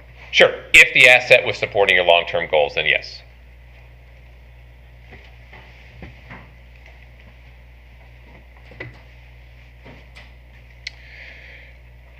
In terms of your elementary schools and adding another data point in here, so looking at a couple of different things, again, returning to FCIs, but also looking at square footage and utilization, and adding in the percentage of economically disadvantaged, or what we're looking at, those direct certification, free and reduced lunch students, to see if there are any patterns there. So when we look at Wolf Meadow, do I have that right? I'm sorry, Beverly Hills and Wolf Meadow, both of those have relatively high FCIs and larger socioeconomically disadvantaged students that are being served by that. McAllister, thank you. Coltrane. I'm having that. Yeah. Coltrane Webb, additionally, has a higher FCI and again has a higher percentage of economically disadvantaged students. McAllister also has a higher FCI, as we mentioned, that's currently being replaced. The message here is that the smallest schools and those with the highest FCIs are serving communities that have larger percentages of socioeconomically disadvantaged students. And if I can, just to the point made earlier about replacement size differences between the old and the new. One of the calculations in considering equity is schools that were built 60 years ago were built with a very basic curriculum in mind, where you had your teacher in the room, the principal, secretary, and a few support staff, and that was school. Today, with your specialized services, interventions, and all of the sort of the extracurricular wraparounds to that core reading, writing, and arithmetic, you require a larger student body to fund the operations of that more enriched program. So one of the challenges in looking at your facility program is these smaller schools, fixing them up. If you were to fix them up, you would be perpetuating using those facilities, and the question is, should you? Does that have the right economies of scale to invest per capita? Because your money comes from kids, of course, the enrollment. So that is one of the considerations where we use the FCI for, is to help have those broader questions.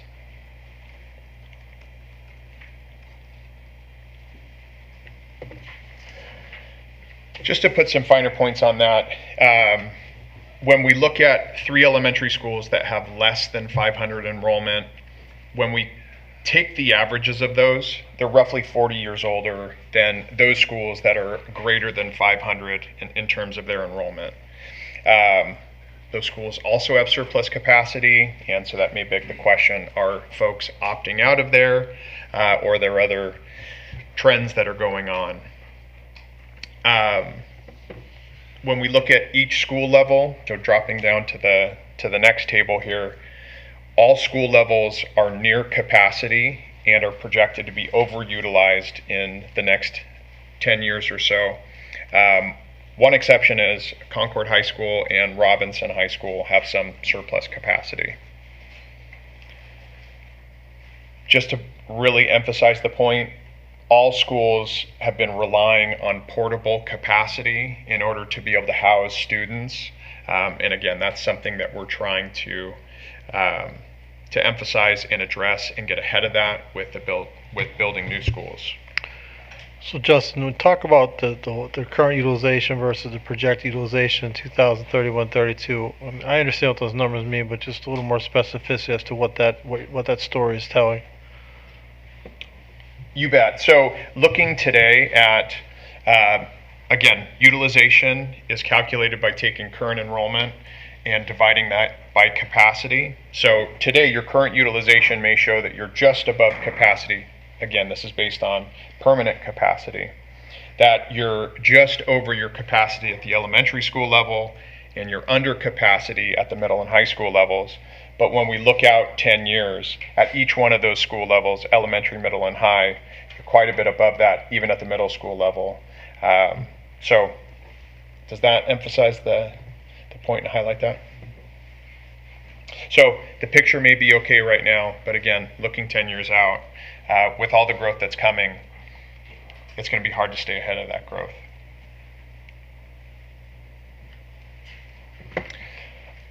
On this slide, we've looked at a number of those different data points, and we've organized it by each of the feeder patterns. So looking at each one of the high schools and those schools that feed into those high schools. For instance, looking at Central Cabarrus High School, again, it shows those boxes or those rows, I should say, elementary, middle, and high school. It shows the average age of the facilities in that category, the average FCI score, square feet per student, the percentage capacity in mobile units, the current 2022 utilization, surplus seats.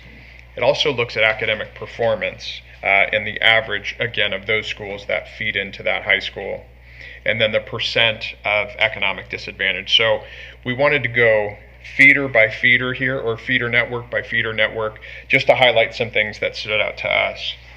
So in the Central Cabarrus High School feeder pattern, it's the high school that has the second lowest square feet per student of all the schools, and it has the greatest reliance on mobile units.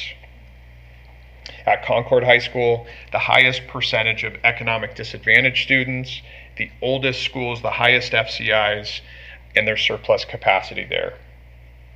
For Cox Mill High School, it has the lowest percentage of economic disadvantaged students, the highest performing K-12 from that academic performance index, and it's overutilized. You can see 116%, 97%, 117% in terms of utilization for those school levels. Hickory Ridge High School has the lowest percentage of economic disadvantage. Oh no, I was just there. Sorry about that. Robinson High School is the newest school, but it has the lowest square feet per student when we look at all the schools that feed in there. And it has the highest square feet per student at the middle school and high school level. So elementary, not as much, but middle and high school, yes. Mount Pleasant High School has the highest square feet per student at the middle and high school levels, and does not have any reliance on mobile units because those are newer schools. Northwest Cabarrus High School, it's tied with Central Cabarrus for the oldest high school and the highest FCI. Finally, at West Cabarrus High School, roughly a third of the elementary seats are in mobile units. The middle school has surplus capacity, while there's a new high school with no reliance on mobile units at all. Anything I'm missing there? So this is a good time to transition and talk about the feeder patterns or the boundaries and the analysis that we did for that based on your current students. So just so I can explain how this works here, we looked at those students within the district and how they're currently assigned based on where they reside. And looking at those students and where they attend elementary school and showing how they feed into middle school and subsequently how they feed into high school. So now, these, if you... John, I apologize. These are current feeder patterns. I want to reiterate that. These are current feeder patterns. Thank you. That's an important thing to emphasize. Yes, current feeder patterns based on last year's student data.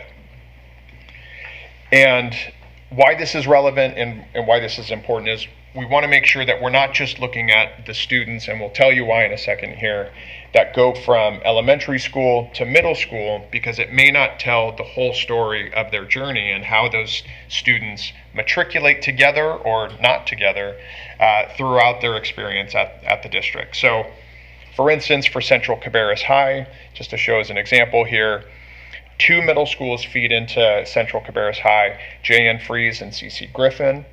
23% come from J.N. Fries, and then 77% come from C.C. Griffin. That's the typical, where there's 2 middle schools that feed into a high school. And then you have a portion of students, so for J.N. Fries, 20% come from Rocky River. For C.C. Griffin, at least that portion of C.C. Griffin that feeds into Central Cabarrus. The other portion feeds into Hickory Ridge. So at that portion that ends up going through C.C. Griffin onto Central Cabarrus, there's 4 elementary schools that comprise that portion. So generally there's 2 middle schools that will split and feed into a high school. One exception is on the next slide, where West Cabarrus has 5 middle schools that feed into it. You can see while there's kids that are at Wolf Meadow that may split off to different middle schools, they come back together and go to West Cabarrus High together. But I think one thing that we're particularly sensitive to in our work, oftentimes it comes up that when you can keep a core group of students together and not have them split up, that's important. When you have 12% something, maybe 15%, 20%, something below that, it starts to get to the point where we consider looking at those feeder patterns and see if we can get larger groups of students to stay together. Finally, here's the last feeder pattern. Again, at Northwest Cabarrus, 2 different middle schools feed in there with a smaller group of elementary schools, but at Concord High School, it's pulling from 6 elementary schools here. The important point, though, is that most of those have a very large group of students, so it's nearly a self-contained feeder, with the exception of Weddington Hills.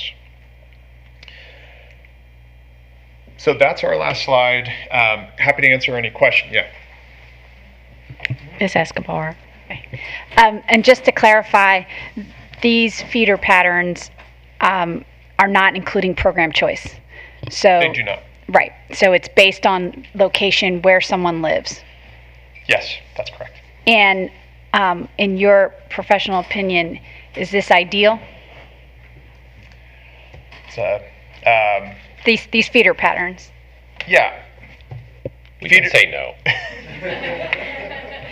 Feeder patterns are challenging, and there's, we didn't get a chance, the district didn't get a chance to plan out decades in the future where each and every school was going to be, how those schools were going to feed into each other, how different demographic trends were going to evolve over time. All that stuff is complicated. No, it's not ideal, but it's not surprising. It happens a lot, and that's what we try to help. To identify the things that are really important when it comes to boundaries, make sure that it supports the facilities master plan and the end goal, and try to make the changes that are palatable for the board and the community and provide the best educational environment.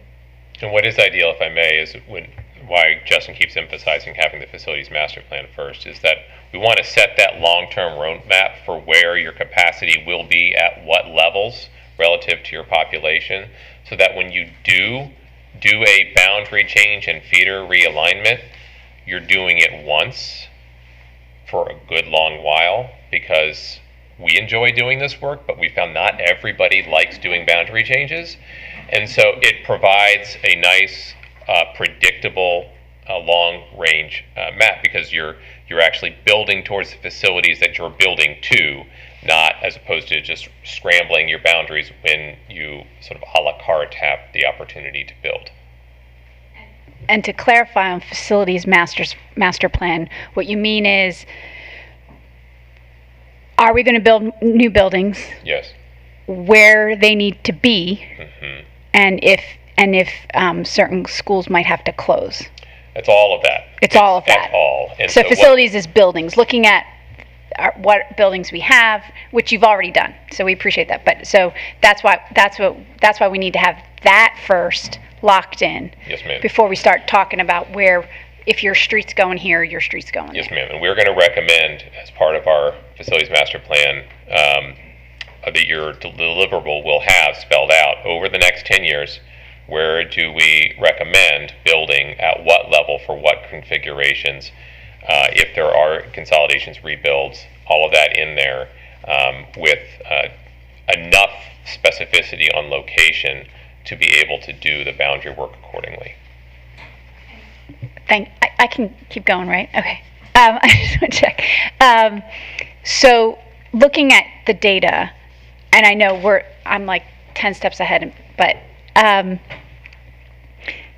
it looks like you're pointing us in a direction related to elementary schools, and it looks like we might need to do something with high schools as well, right? I mean, that's our biggest need in the short term. Right. But we'll still look at middle schools as well, because you're looking at 10 years, right? Yeah, and middle schools are, as Justin was saying, you're okay on the net from a capacity standpoint now, and the building condition indices are such that the buildings, as long as they're fitting your strategic purpose, are worth continued investment. So that's all solid. At 2032, that's when you're full again. Okay. And quite honestly, we anticipate that you'll have plenty to chew on for elementaries and high schools for some time, and that a subsequent phase will need to look at additional middle school capacity. But really what's poking you right now is the elementary and high, and that's going to only get worse. And lastly, I thought the analogy that you told me previously when we spoke was very helpful, as far as looking at schools and the used car analogy, which is basically, do I want to rebuild the engine, or do I need to replace the car? And so that's what we're looking at. I mean, is this car going to get me where it needs to go? Does it hold enough people? We have a growing family here, right? That's an FCI, right? In a nutshell, right? And that to that analogy, I had to replace my first car when the brakes and calipers were worth 60% of the car's value. I knew that something else was going to break sooner or later, and my beloved two-door hatchback needed to go. Right. Well, that's what I'm saying. That's when I fall out of love with my car. Because I have lots of children, and that's not going to fly. And then the condition itself knew it was going to continue to get worse. That's what an FCI does. It sets up the conversation on continued investment and strategic value. Okay. Thank you for all this work. I appreciate it. Ms. Sandage. So we've identified that the car ain't gonna work for us in 10 years. That's why y'all are here, right? What I need to understand, and I talked about this in our 2x2s too, is when will we identify program choice and where we need to make, if we need to make changes there. That's what's very important for me to understand, and I think it's important for our community to understand when and where does program choice play into the data that you give back to us. Okay, that is a very good question, and the sort of everything has a sequence for consideration, like the boundaries following the master plan. Program choice follows that too, because what we want to look at first and foremost in your long-term investment is, these buildings are a lot of money to maintain, and you operate $2.5 billion worth of facilities right now with a B. And so when looking at what those needs are, planning out where you're going to have your capacity at what level is the first decision point. That what makes the best strategic investment value, all things considered, where your people are, how your buildings support them. The next phase is, once you've made that decision, is looking at supply demand of these programs and how to work within that designated recommended portfolio of schools, in that master plan recommends, to address your choice needs. It doesn't precede the facilities decision. It follows and supports it, just like the boundaries does. So where's the home first? So to put things in perspective, my daughter attends West, which offers aviation program.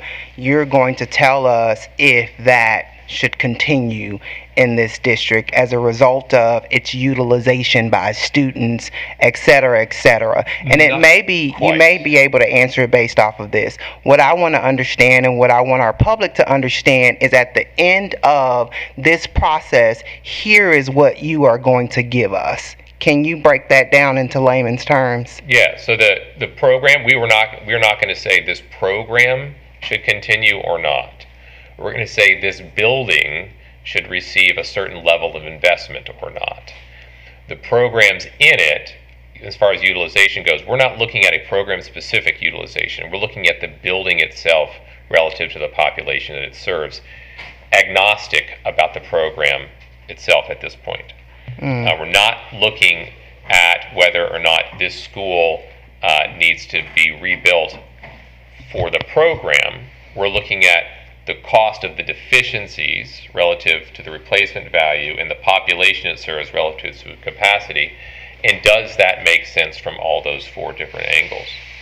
The program being portable is something that we look at secondarily and see where's the best fit in the portfolio that we decide, so that once that decision is made, just like boundaries, you don't have to revisit it in the near future because you know you have a stable home that you have an investment plan for the long term. So that's exactly what I was saying.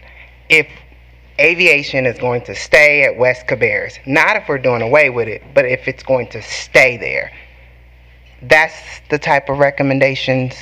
That's a Dr. Kapicki. Okay. Yeah. Maybe I looked at this all wrong. No. You're actually looking at exactly how you should be. So I think what David is basically telling you is when they're all done assessing our facilities, and then a decision is made as to what we're going to do, then they can align their boundaries. It's up to us, and I'm going to fall back. If you remember, about 8 to 10 months ago, we came to the board and did a big presentation on program choice across the district, and we said to you then, and that was done, the handiwork of that and the work of that was done by Sarah Reeves, who did a great job with her and Carla Black, mainly led by Sarah and her team. That's when we said to you there are going to be some hard choices. So that data is what we're going to unwind. I can tell you confidently the aviation program's not coming out of West Cabarrus High School. That's going to stay there. I can tell you that right now. There are some definitives that we know are going to stay put. There are others that we want to look at the data and the evidence, say, do we really need 2 of these programs? Are these programs equitably serving kids across the district? To Mr. Wanish's questions tonight, and what he's after is the equitable distribution of our transportation. This will help us better, no pun intended, drive where those hub stops are and be able to get a lot of those kids that maybe would be participating in program choice but can't because they can't get to a hub stop. So we could make that decision better. So that academic and program choice is going to rest with us, the educators. The logistics, facilities, boundaries, and alignment rests with the experts you see in front of you. Which is why we presented all that first to let you know, hey folks, there's a lot of decisions that have to be made here across the district beyond just realignment. Again, you did the right thing by doing the whole district. So now we got to say, I'm totally hypothetical, and I don't like to live in the hypothetical because it doesn't exist, but I will for a moment. If you pick a dual language program and you look at data, and the data tells you that you have 35 kids being served in that dual language program, do you have that dual language program in 3 sites? Or do you put it in 1 site and you collapse it? Because there's a cost. There's a transportation cost, there's a hub stop cost, there's a teacher cost, there's an allotment cost, there's a state supplement versus a local supplement cost. So you have to look at that. Is it wiser that you have 1 program and you put it in the central location because we know where most of the kids are coming from historically, to be able to say best fit for that program is here. And then when we do that, we can give cooperative strategies that information. They can better align our district as to where that best fit might be. That's kind of like that's like a discussion between us. We say, hey, we got 35 kids. We think the best fit is Concord High School. Keep this into consideration when you're aligning the rest of the boundaries, that when you get to the capacity for how many kids can go in that building, they understand that. Because it may be program choice, but there's also the core subjects they have to take as well. So that impacts our teacher allotments as to how we do that. Does that make sense? It does. But you're thinking about it exactly how you should be thinking about it. Okay. So I'm still trying to wrap my brain around, and this is just me, I'm only speaking for Keisha here. What will you give us to help us get there? That's what I'm trying to figure out. We're going to give you 0 to 10 years, what we recommend in terms of new building construction, where we recommend that new building construction, at what capacity we recommend that new construction, and looking at rebuilding schools that cross, like McAllister, right? Which schools should be rebuilt and why and where, at what size, and what would happen with the facility that you would exit. Is it a maintain? Is it a build on the back of the site? Is it a 2-for-1 replacement? 2 small schools goes into 1. What is it? And we're going to, that's the mainstay of the facilities master plan, coupled with what are the identified priority repairs remaining and what would be a recommended way to address those priority repairs. That is the facilities master plan. So you'll get where, when, how much, all those English questions, where, why, how much, how often. And then the boundary plan to follow that will look at what are the school level boundaries for the schools that have them that should support that, and what are any amendments to the feeder pattern to feed up, because the feeder pattern, the boundaries are ultimately going to impact your capacity. And we want to do that with a forward-looking view at your enrollment, so that as they're built, they're serving the population that's anticipated rather than the population that once was.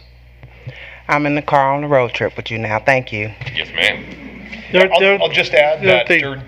I'm sorry. The other thing too, and it escapes me at the moment, but I know we've had this discussion with Northwest Cabarrus High School and the preliminary plans as to putting a particular program choice there specific to that school. And it escapes me at the moment which one it was. If anybody, the CT program was okay. So we looked at that specifically. Hey, we're building this new high school. Where's the best place? Here's an opportunity to bring a program to that school. That was one of the program choice programs that we looked at. So as they talk about cooperative strategy, talks about the master build plan. Well, when we decide where we're building those schools, that will help us also inform the program choice. Where's the best place to put that particular that choice program? Make sense? It does. I've been asking this question all along, so y'all know where I'm at. Thank you. Miss Lindsay. Okay, so first of all, I just gotta say thank you for this feeder pattern analysis breakdown. Very visual, and this is probably the easiest breakdown that I've ever seen of how to describe this. And I've been through a couple of realignments, so Thank you very much for that. So now I'm going to go back to this car analogy as well. So when you get a car, you got to keep it up, right? You got to change the oil, you got to do all that stuff. So I'm going to go back to that deferred maintenance thing because I want you to tell about what we talked about in the 2x2. So you said $2.5 billion in facilities. What we should be doing is 2% of that should be going to deferred maintenance, which would be about $50 million a year, right? And since 2018, we've gotten $35 million total towards our deferred maintenance. $7 million a year. Yeah. Okay. So that's why our cars are falling apart, right? I mean, I'm just saying, like, this is clearly something that we haven't been able to keep up with these schools because we haven't been putting enough money towards the deferred maintenance. That's correct. We hadn't changed the oil in a while. Engine's gonna die. All right, thank you. Mr. Walter. Yeah, well, speaking of some of that, if the county has problems just giving us $7 million, we're asking for almost $500 million in new schools. So that's all. School system doesn't have the money to build. This is a county decision. That relies on taxes. That relies on who's been elected to our county commissioners. So we may have a great plan, but we got to have them on board to go forward with that. So that's one thing. Secondly, this is a snapshot in time. So, you know, the numbers are what they are today in 2003. But if our county continues to grow, your estimates are low end. I mean, you're saying we're going to run out, you know, whatever it is, 10 years or something. It's going to be a whole lot earlier than that if we continue to have the building in this county that we have been. So we need to take that into consideration. Yes, sir. As well. So those are some feedback. The other feedback is, again, we're looking at it as a countywide, but in reality, we know where the growth is. We know where it's happening. You can't just take people from Cox Mill and send them all the way across the county. That just isn't going to work. Even if you're trying to shift, it's going to be problematic. I mean, we've gone through this before. We talked about moving the community of Midland to Mount Pleasant, and that didn't go over very well. So those are things that we're going to have to, I mean, numbers-wise, you just look at numbers, that's one thing. But, you know, these are people, these are kids, these are communities. We've got to keep into that account. I think the neighborhoods are kind of more important sometimes than feeder patterns, just keeping the neighborhoods together. But anyway, those are my thoughts. Mr. Floyd. To that point, sir, that's one of the reasons we want to look at the feeder patterns, but you know, the grade configuration by how it feeds up into the high school, representing that neighborhood. And when Justin gets to work with the team on the boundaries to support the master plan, he's going to come to you with a whole set of criteria about how to create those boundaries without going too far in certain directions. Transportation, you know, you don't want to bus kids all over across town. There are limits to what's reasonable. We'll work with you with what those limits are. With sort of natural geographic boundaries and so forth, kind of working out what are the rules of the road to make a reasonable and effective, practical boundary plan. Mr. Floyd.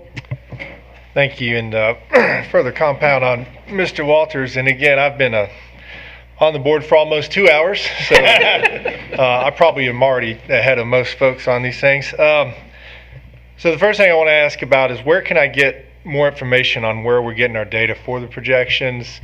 Not necessarily here in this meeting, but where can I go this week maybe and get some of that? I'm real big on those things. And you know, data is very important to me, but there's also some things that don't fit on spreadsheets that I like to dig into as well. My question is going to go back to the beginning of the presentation when we're talking about House Bill 90 in 2017. Thank you for bringing that up. Yep. So effectively, this bill, as well-meaning as it is kind of backing us into a corner. So is it coming with any solution to that problem it creates? Any kind of funding towards that? This may be a question for Mr. Middlebrooks. Any kind of funding for facilities or teachers? Or is it taking a problem and making it worse and having us get out there and figure it out? It's essentially the check's in the mail. I'll respect you in the morning. That sounds about right. All right, thank you. That was my question. Thank you. Any other questions, board members? Mr. Treadaway? I want to point out have a lot of history of mobile units being our buffer and our savior. And what the scariest thing to me on here is that we can't rely on that. And I don't know if everyone understands what you mean. I do, but I don't know if everyone understands what you mean by the limits of mobile units. Could you maybe speak to that for just a second? That you can't just keep adding mobile units, and why you can't just keep adding mobile units? So, right, and mobile units, affectionately sometimes called learning cottages, depending on where you are, they were a relatively cheap solution for a period of time 10, 20 years ago.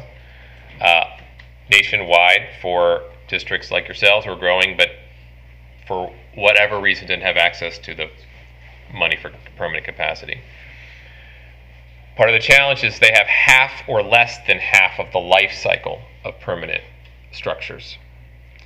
They have redundant systems. They have their own entry and exit points.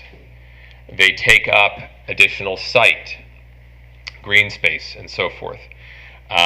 And in the past, more recent future, the recent past, their prices have gone up because code requirements on them have gone up to be more attached to the MEP and electrical and all the safety requirements. And so their cost effectiveness relatively to permanent structure is now more in question than it was before. And you create those additional redundant systems, and they have half the life cycle. And so their efficacy as an investment for capacity has really narrowed to triage situations where you really need that for a truly temporary, not a permanent temporary solution to capacity. And there's code restrictions. Yes. As far as you can't just put them wherever you want. You cannot do that, no. No. Ms. Sandage. I asked this in our 2x2s, but I just wanted to ask it again to my colleague's point about the bill that supports why we're looking at this and why this may be a little bit more difficult for us to do something about. Are there any other bills that you guys have identified or that you've been able to discuss with our attorney that also may be affecting or may affect our ability to really do something about these concerns that are being mentioned tonight? We have not had that conversation, and happy to do that when it relates to policies that we're talking about and what those effects might be. But no, we have not had that opportunity. I think that'd be a good idea because we are looking at bills now that I, in my personal opinion, think may affect what we're able to do to actually respond to these concerns. Ms. Escobar. And just to clarify on this HB 90, what this refers to is how many kids can be in K through 3. So if elementary schools right now, 4th and 5th graders, you can put more kids in a class. So you're limited on how many kindergartners you can put in a class, how many 3rd graders you are. But then after that, it's a free-for-all, and any parent will tell you there's a big jump in class size when you get to 4th and 5th. So if the legislator decides, oh wait, we don't want this to happen at 4th and 5th, I mean, we don't know where we're going to put these kids, because you basically, I mean, that's what these numbers are showing. Yes, ma'am, and that is why Justin talks about a range of utilization of 80 to 100, and where you want to plan for on your capacity is in part a decision about where you think you're going legislatively, where you're going from a population standpoint, how much buffer do you need or not need in that, and the more buffer you anticipate, the closer to in those 80s that you want to be. Ms. Sandage. I'm sorry to keep talking about these bills, but like there's one choose your future, choose your school. I might be saying that wrong, that parents can just identify which school they want their kid to go to just because I want my kid to go there. That affects our ability to realign the district. Am I correct That's why I really think it's be a good idea to discuss what potential bills, should they be, passed into legislation, what our recourse for that is. Do I understand that right? It's basically open enrollment, no restrictions? Yeah. Yeah, that makes it challenging from a projection standpoint because as, when we work in statistics, we want to be able to have predictable, that throws everything kind of upside down. And yet, when we've worked with districts in this situation, and we work with quite a number and have over the years, it is fairly intuitive where parents choose the best option that they think they have closest to them. And so you can introduce these free-for-all bills, but few parents are going to opt for a school that they are not going to practically be able to visit on a frequent basis. You'll have some. It creates uncertainty, but at the end of the day, it's highest quality, close to home, safe for my kid. Which ain't gonna work in this car we talking about. Thank you, that's all I have. Okay. Ms. Fugel, you'd like to ask something? I'm just curious, at what point do we look at capacity and utilization of our schools in comparison to what that means for safety and personnel and allotment, all those other factors that go into the educational setting? Highest priority being safety for me. I'm just curious, where does that factor in? Can you give an example of what you're asking specifically in terms of safety? So I think that's why you look at capacity to see, how close are you to your percentages, which is one of the concerns we have. Once you go over when you look at the slide that shows you where we are now to where we could be in 10 years, and you look at the other slides where it talks about, how many of those schools are between that 80 and 100%, what we call the sweet spot. That's where ideally you would like to be, somewhere in there. Once you start pushing that number up, just think of it, you can only put so many pounds. I'll use an analogy. I always say you can't put 10 pounds of sugar in a 5-pound bag. So when you get over 100%, you're over the 5 pounds.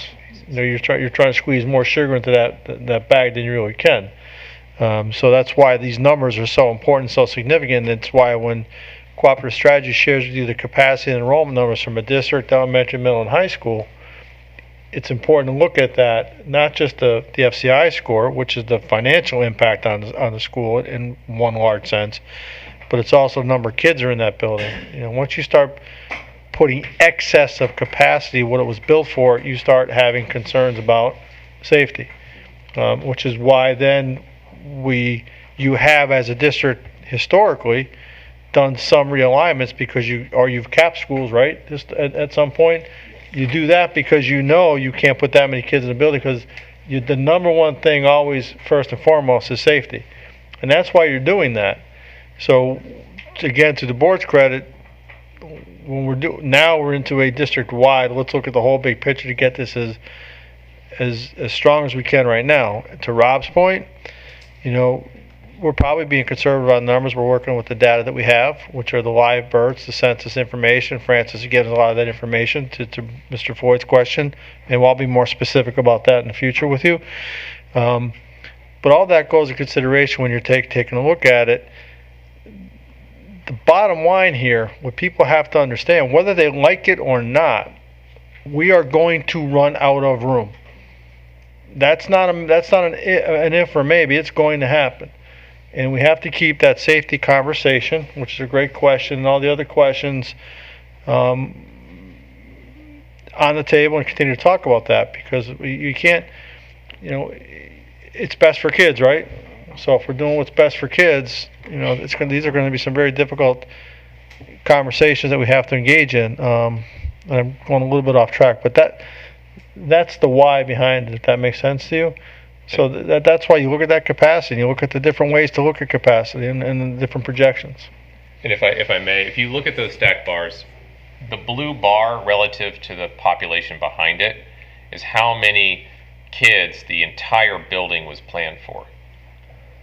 When you put mobile units as a capacity on it, the hallways don't get wider. The cafeteria doesn't expand. The library is the same size. And so what you're doing is you're having the sugar analogy. You're pouring in 5 extra pounds of sugar through those doorways during all of your transitions. And from a safety standpoint, you're in the profession. When do incidents happen? During transitions, right? And so the entirety of the building, what this shows is that the entirety of the building is mismatched with your population. And it's very acute in a number of circumstances that we have to address. And for our teachers and our principals, mobile units present other safety concerns that we have to be aware of as well. They're an immediate answer to solve a problem in the short term, but they're not an answer to solve something in the long term. Ms. Sandage. I was just going to add, that's the reason why several board members keep talking about deferred maintenance, because that further complicates the problem and creates an issue with safety.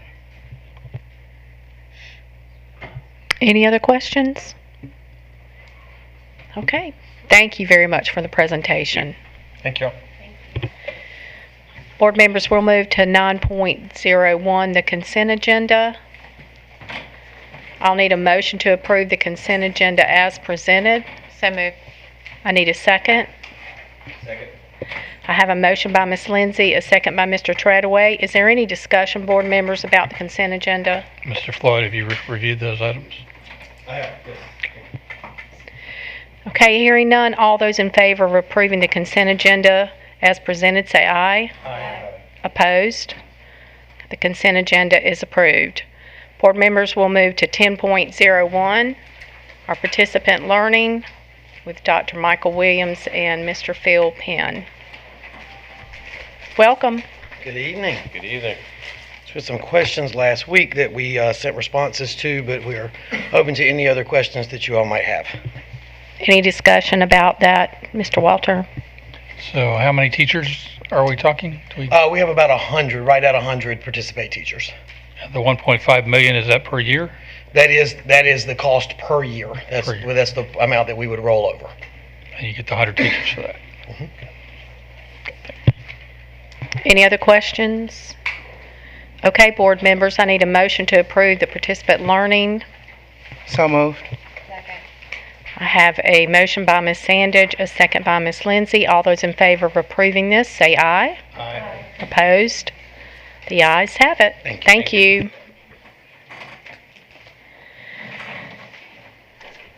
Okay.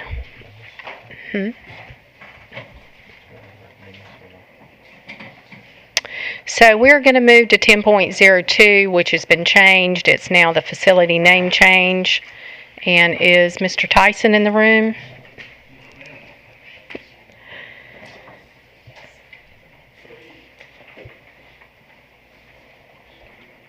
Good evening. Good evening, board members and Dr. Kopicki. Coach Barbie enjoyed coming to the board meeting so much last week, he wanted to come again this week. I'm back. So we won't make this a habit, though. But last week we came in front of you to present a proposal of naming the field house at Tiger Stadium Mike Johns Field House. And after much reflection and conversation and with some community members, we just think that all that he has meant to that community, that we want to do a little upgrade here to name the stadium after Coach Johns.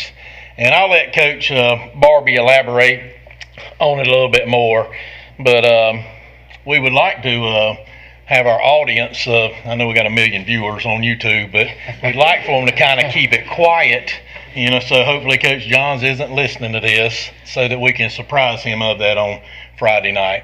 And the game kickoff is at 7:30 on Friday night, and we'll do the presentation around 7:10 if this is approved. And we would love for you guys to be there. So we'll let you guys make that decision. I'll let Coach Barbie elaborate a little bit more on it. Well, thankfully, Mike's probably not much of a social media guy, but a lot of people talk. So, yeah, we had kind of went back and forth the other night before we even walked in here, and I felt like maybe doing the field house was selling him short.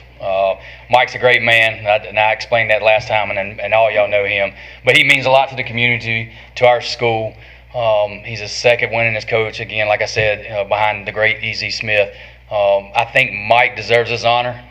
His family deserves this honor.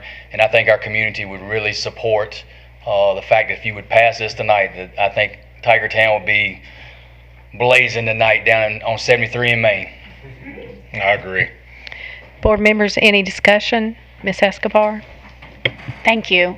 So this is instead of the field house, not Yes, ma'am. plus the We'll just take that off the field house. We won't do the field house. It'll just be straight stadium dedication. Okay, thank you. Mr. Floyd? I've coached track, football, and taught CTE with Mike for a lot of years, and there's just not a guy who encapsulates what being a coach and a teacher should be more than Mike Johns. Correct. And I cannot support that more, and thank you guys for doing that. Yep, I agree. Thank you. Ms. Sandage? I was just going to ask, what's the current name of the field? So right now it's named Tiger Stadium. So it's Larry Honeycutt Field at Tiger Stadium. And what we were proposing to you tonight is Larry Honeycutt Field at Michael Johns Stadium. Any other questions? Ms. Lindsay? I was wondering why you didn't do the stadium to begin with. Well, they say go big or go home, and I failed in that department last week. No, it's all First good. year AD. First year AD. I'm learning. I'm learning. Okay, if there isn't any other discussion, we will go ahead and have a vote. All those in favor of approving the naming of Mount Pleasant High School Stadium, say aye. Aye. Opposed? Okay, this motion carries. Thank you. Thank you very much. Appreciate you. We do hope you'll come out Friday night. Thank you. Okay, board members, at this time, yes. I think you went right to the vote without doing a motion in the second first. We might need to. Okay. Okay, thank you. Appreciate that. Madam Chair, I would like to make a motion that we name the stadium And I'll make a Mount second. Pleasant High School after Coach Mike Johns. I'll make a Okay. second. I have a motion by Mr. Treadaway and a second by Mr. Floyd. All those in favor of approving the naming of Mount Pleasant High School Stadium, say aye. Aye. Opposed? Okay, thank you. I'm ready to get out of here, you can tell. Okay, at this time, I need a motion to convene in closed session to consult with an attorney and preserve the attorney-client privilege pursuant to General Statute 143-318-11A3, and to consider confidential personal matters to include Biondi, Quianas, K&K, pursuant to General Statute 143-318-11A6. I'll make the motion as you stated. Second. I have a motion by Mr. Walters, a second by Ms. Lindsay. All those in favor say aye. Aye. Opposed? We're now in closed session. Thank you.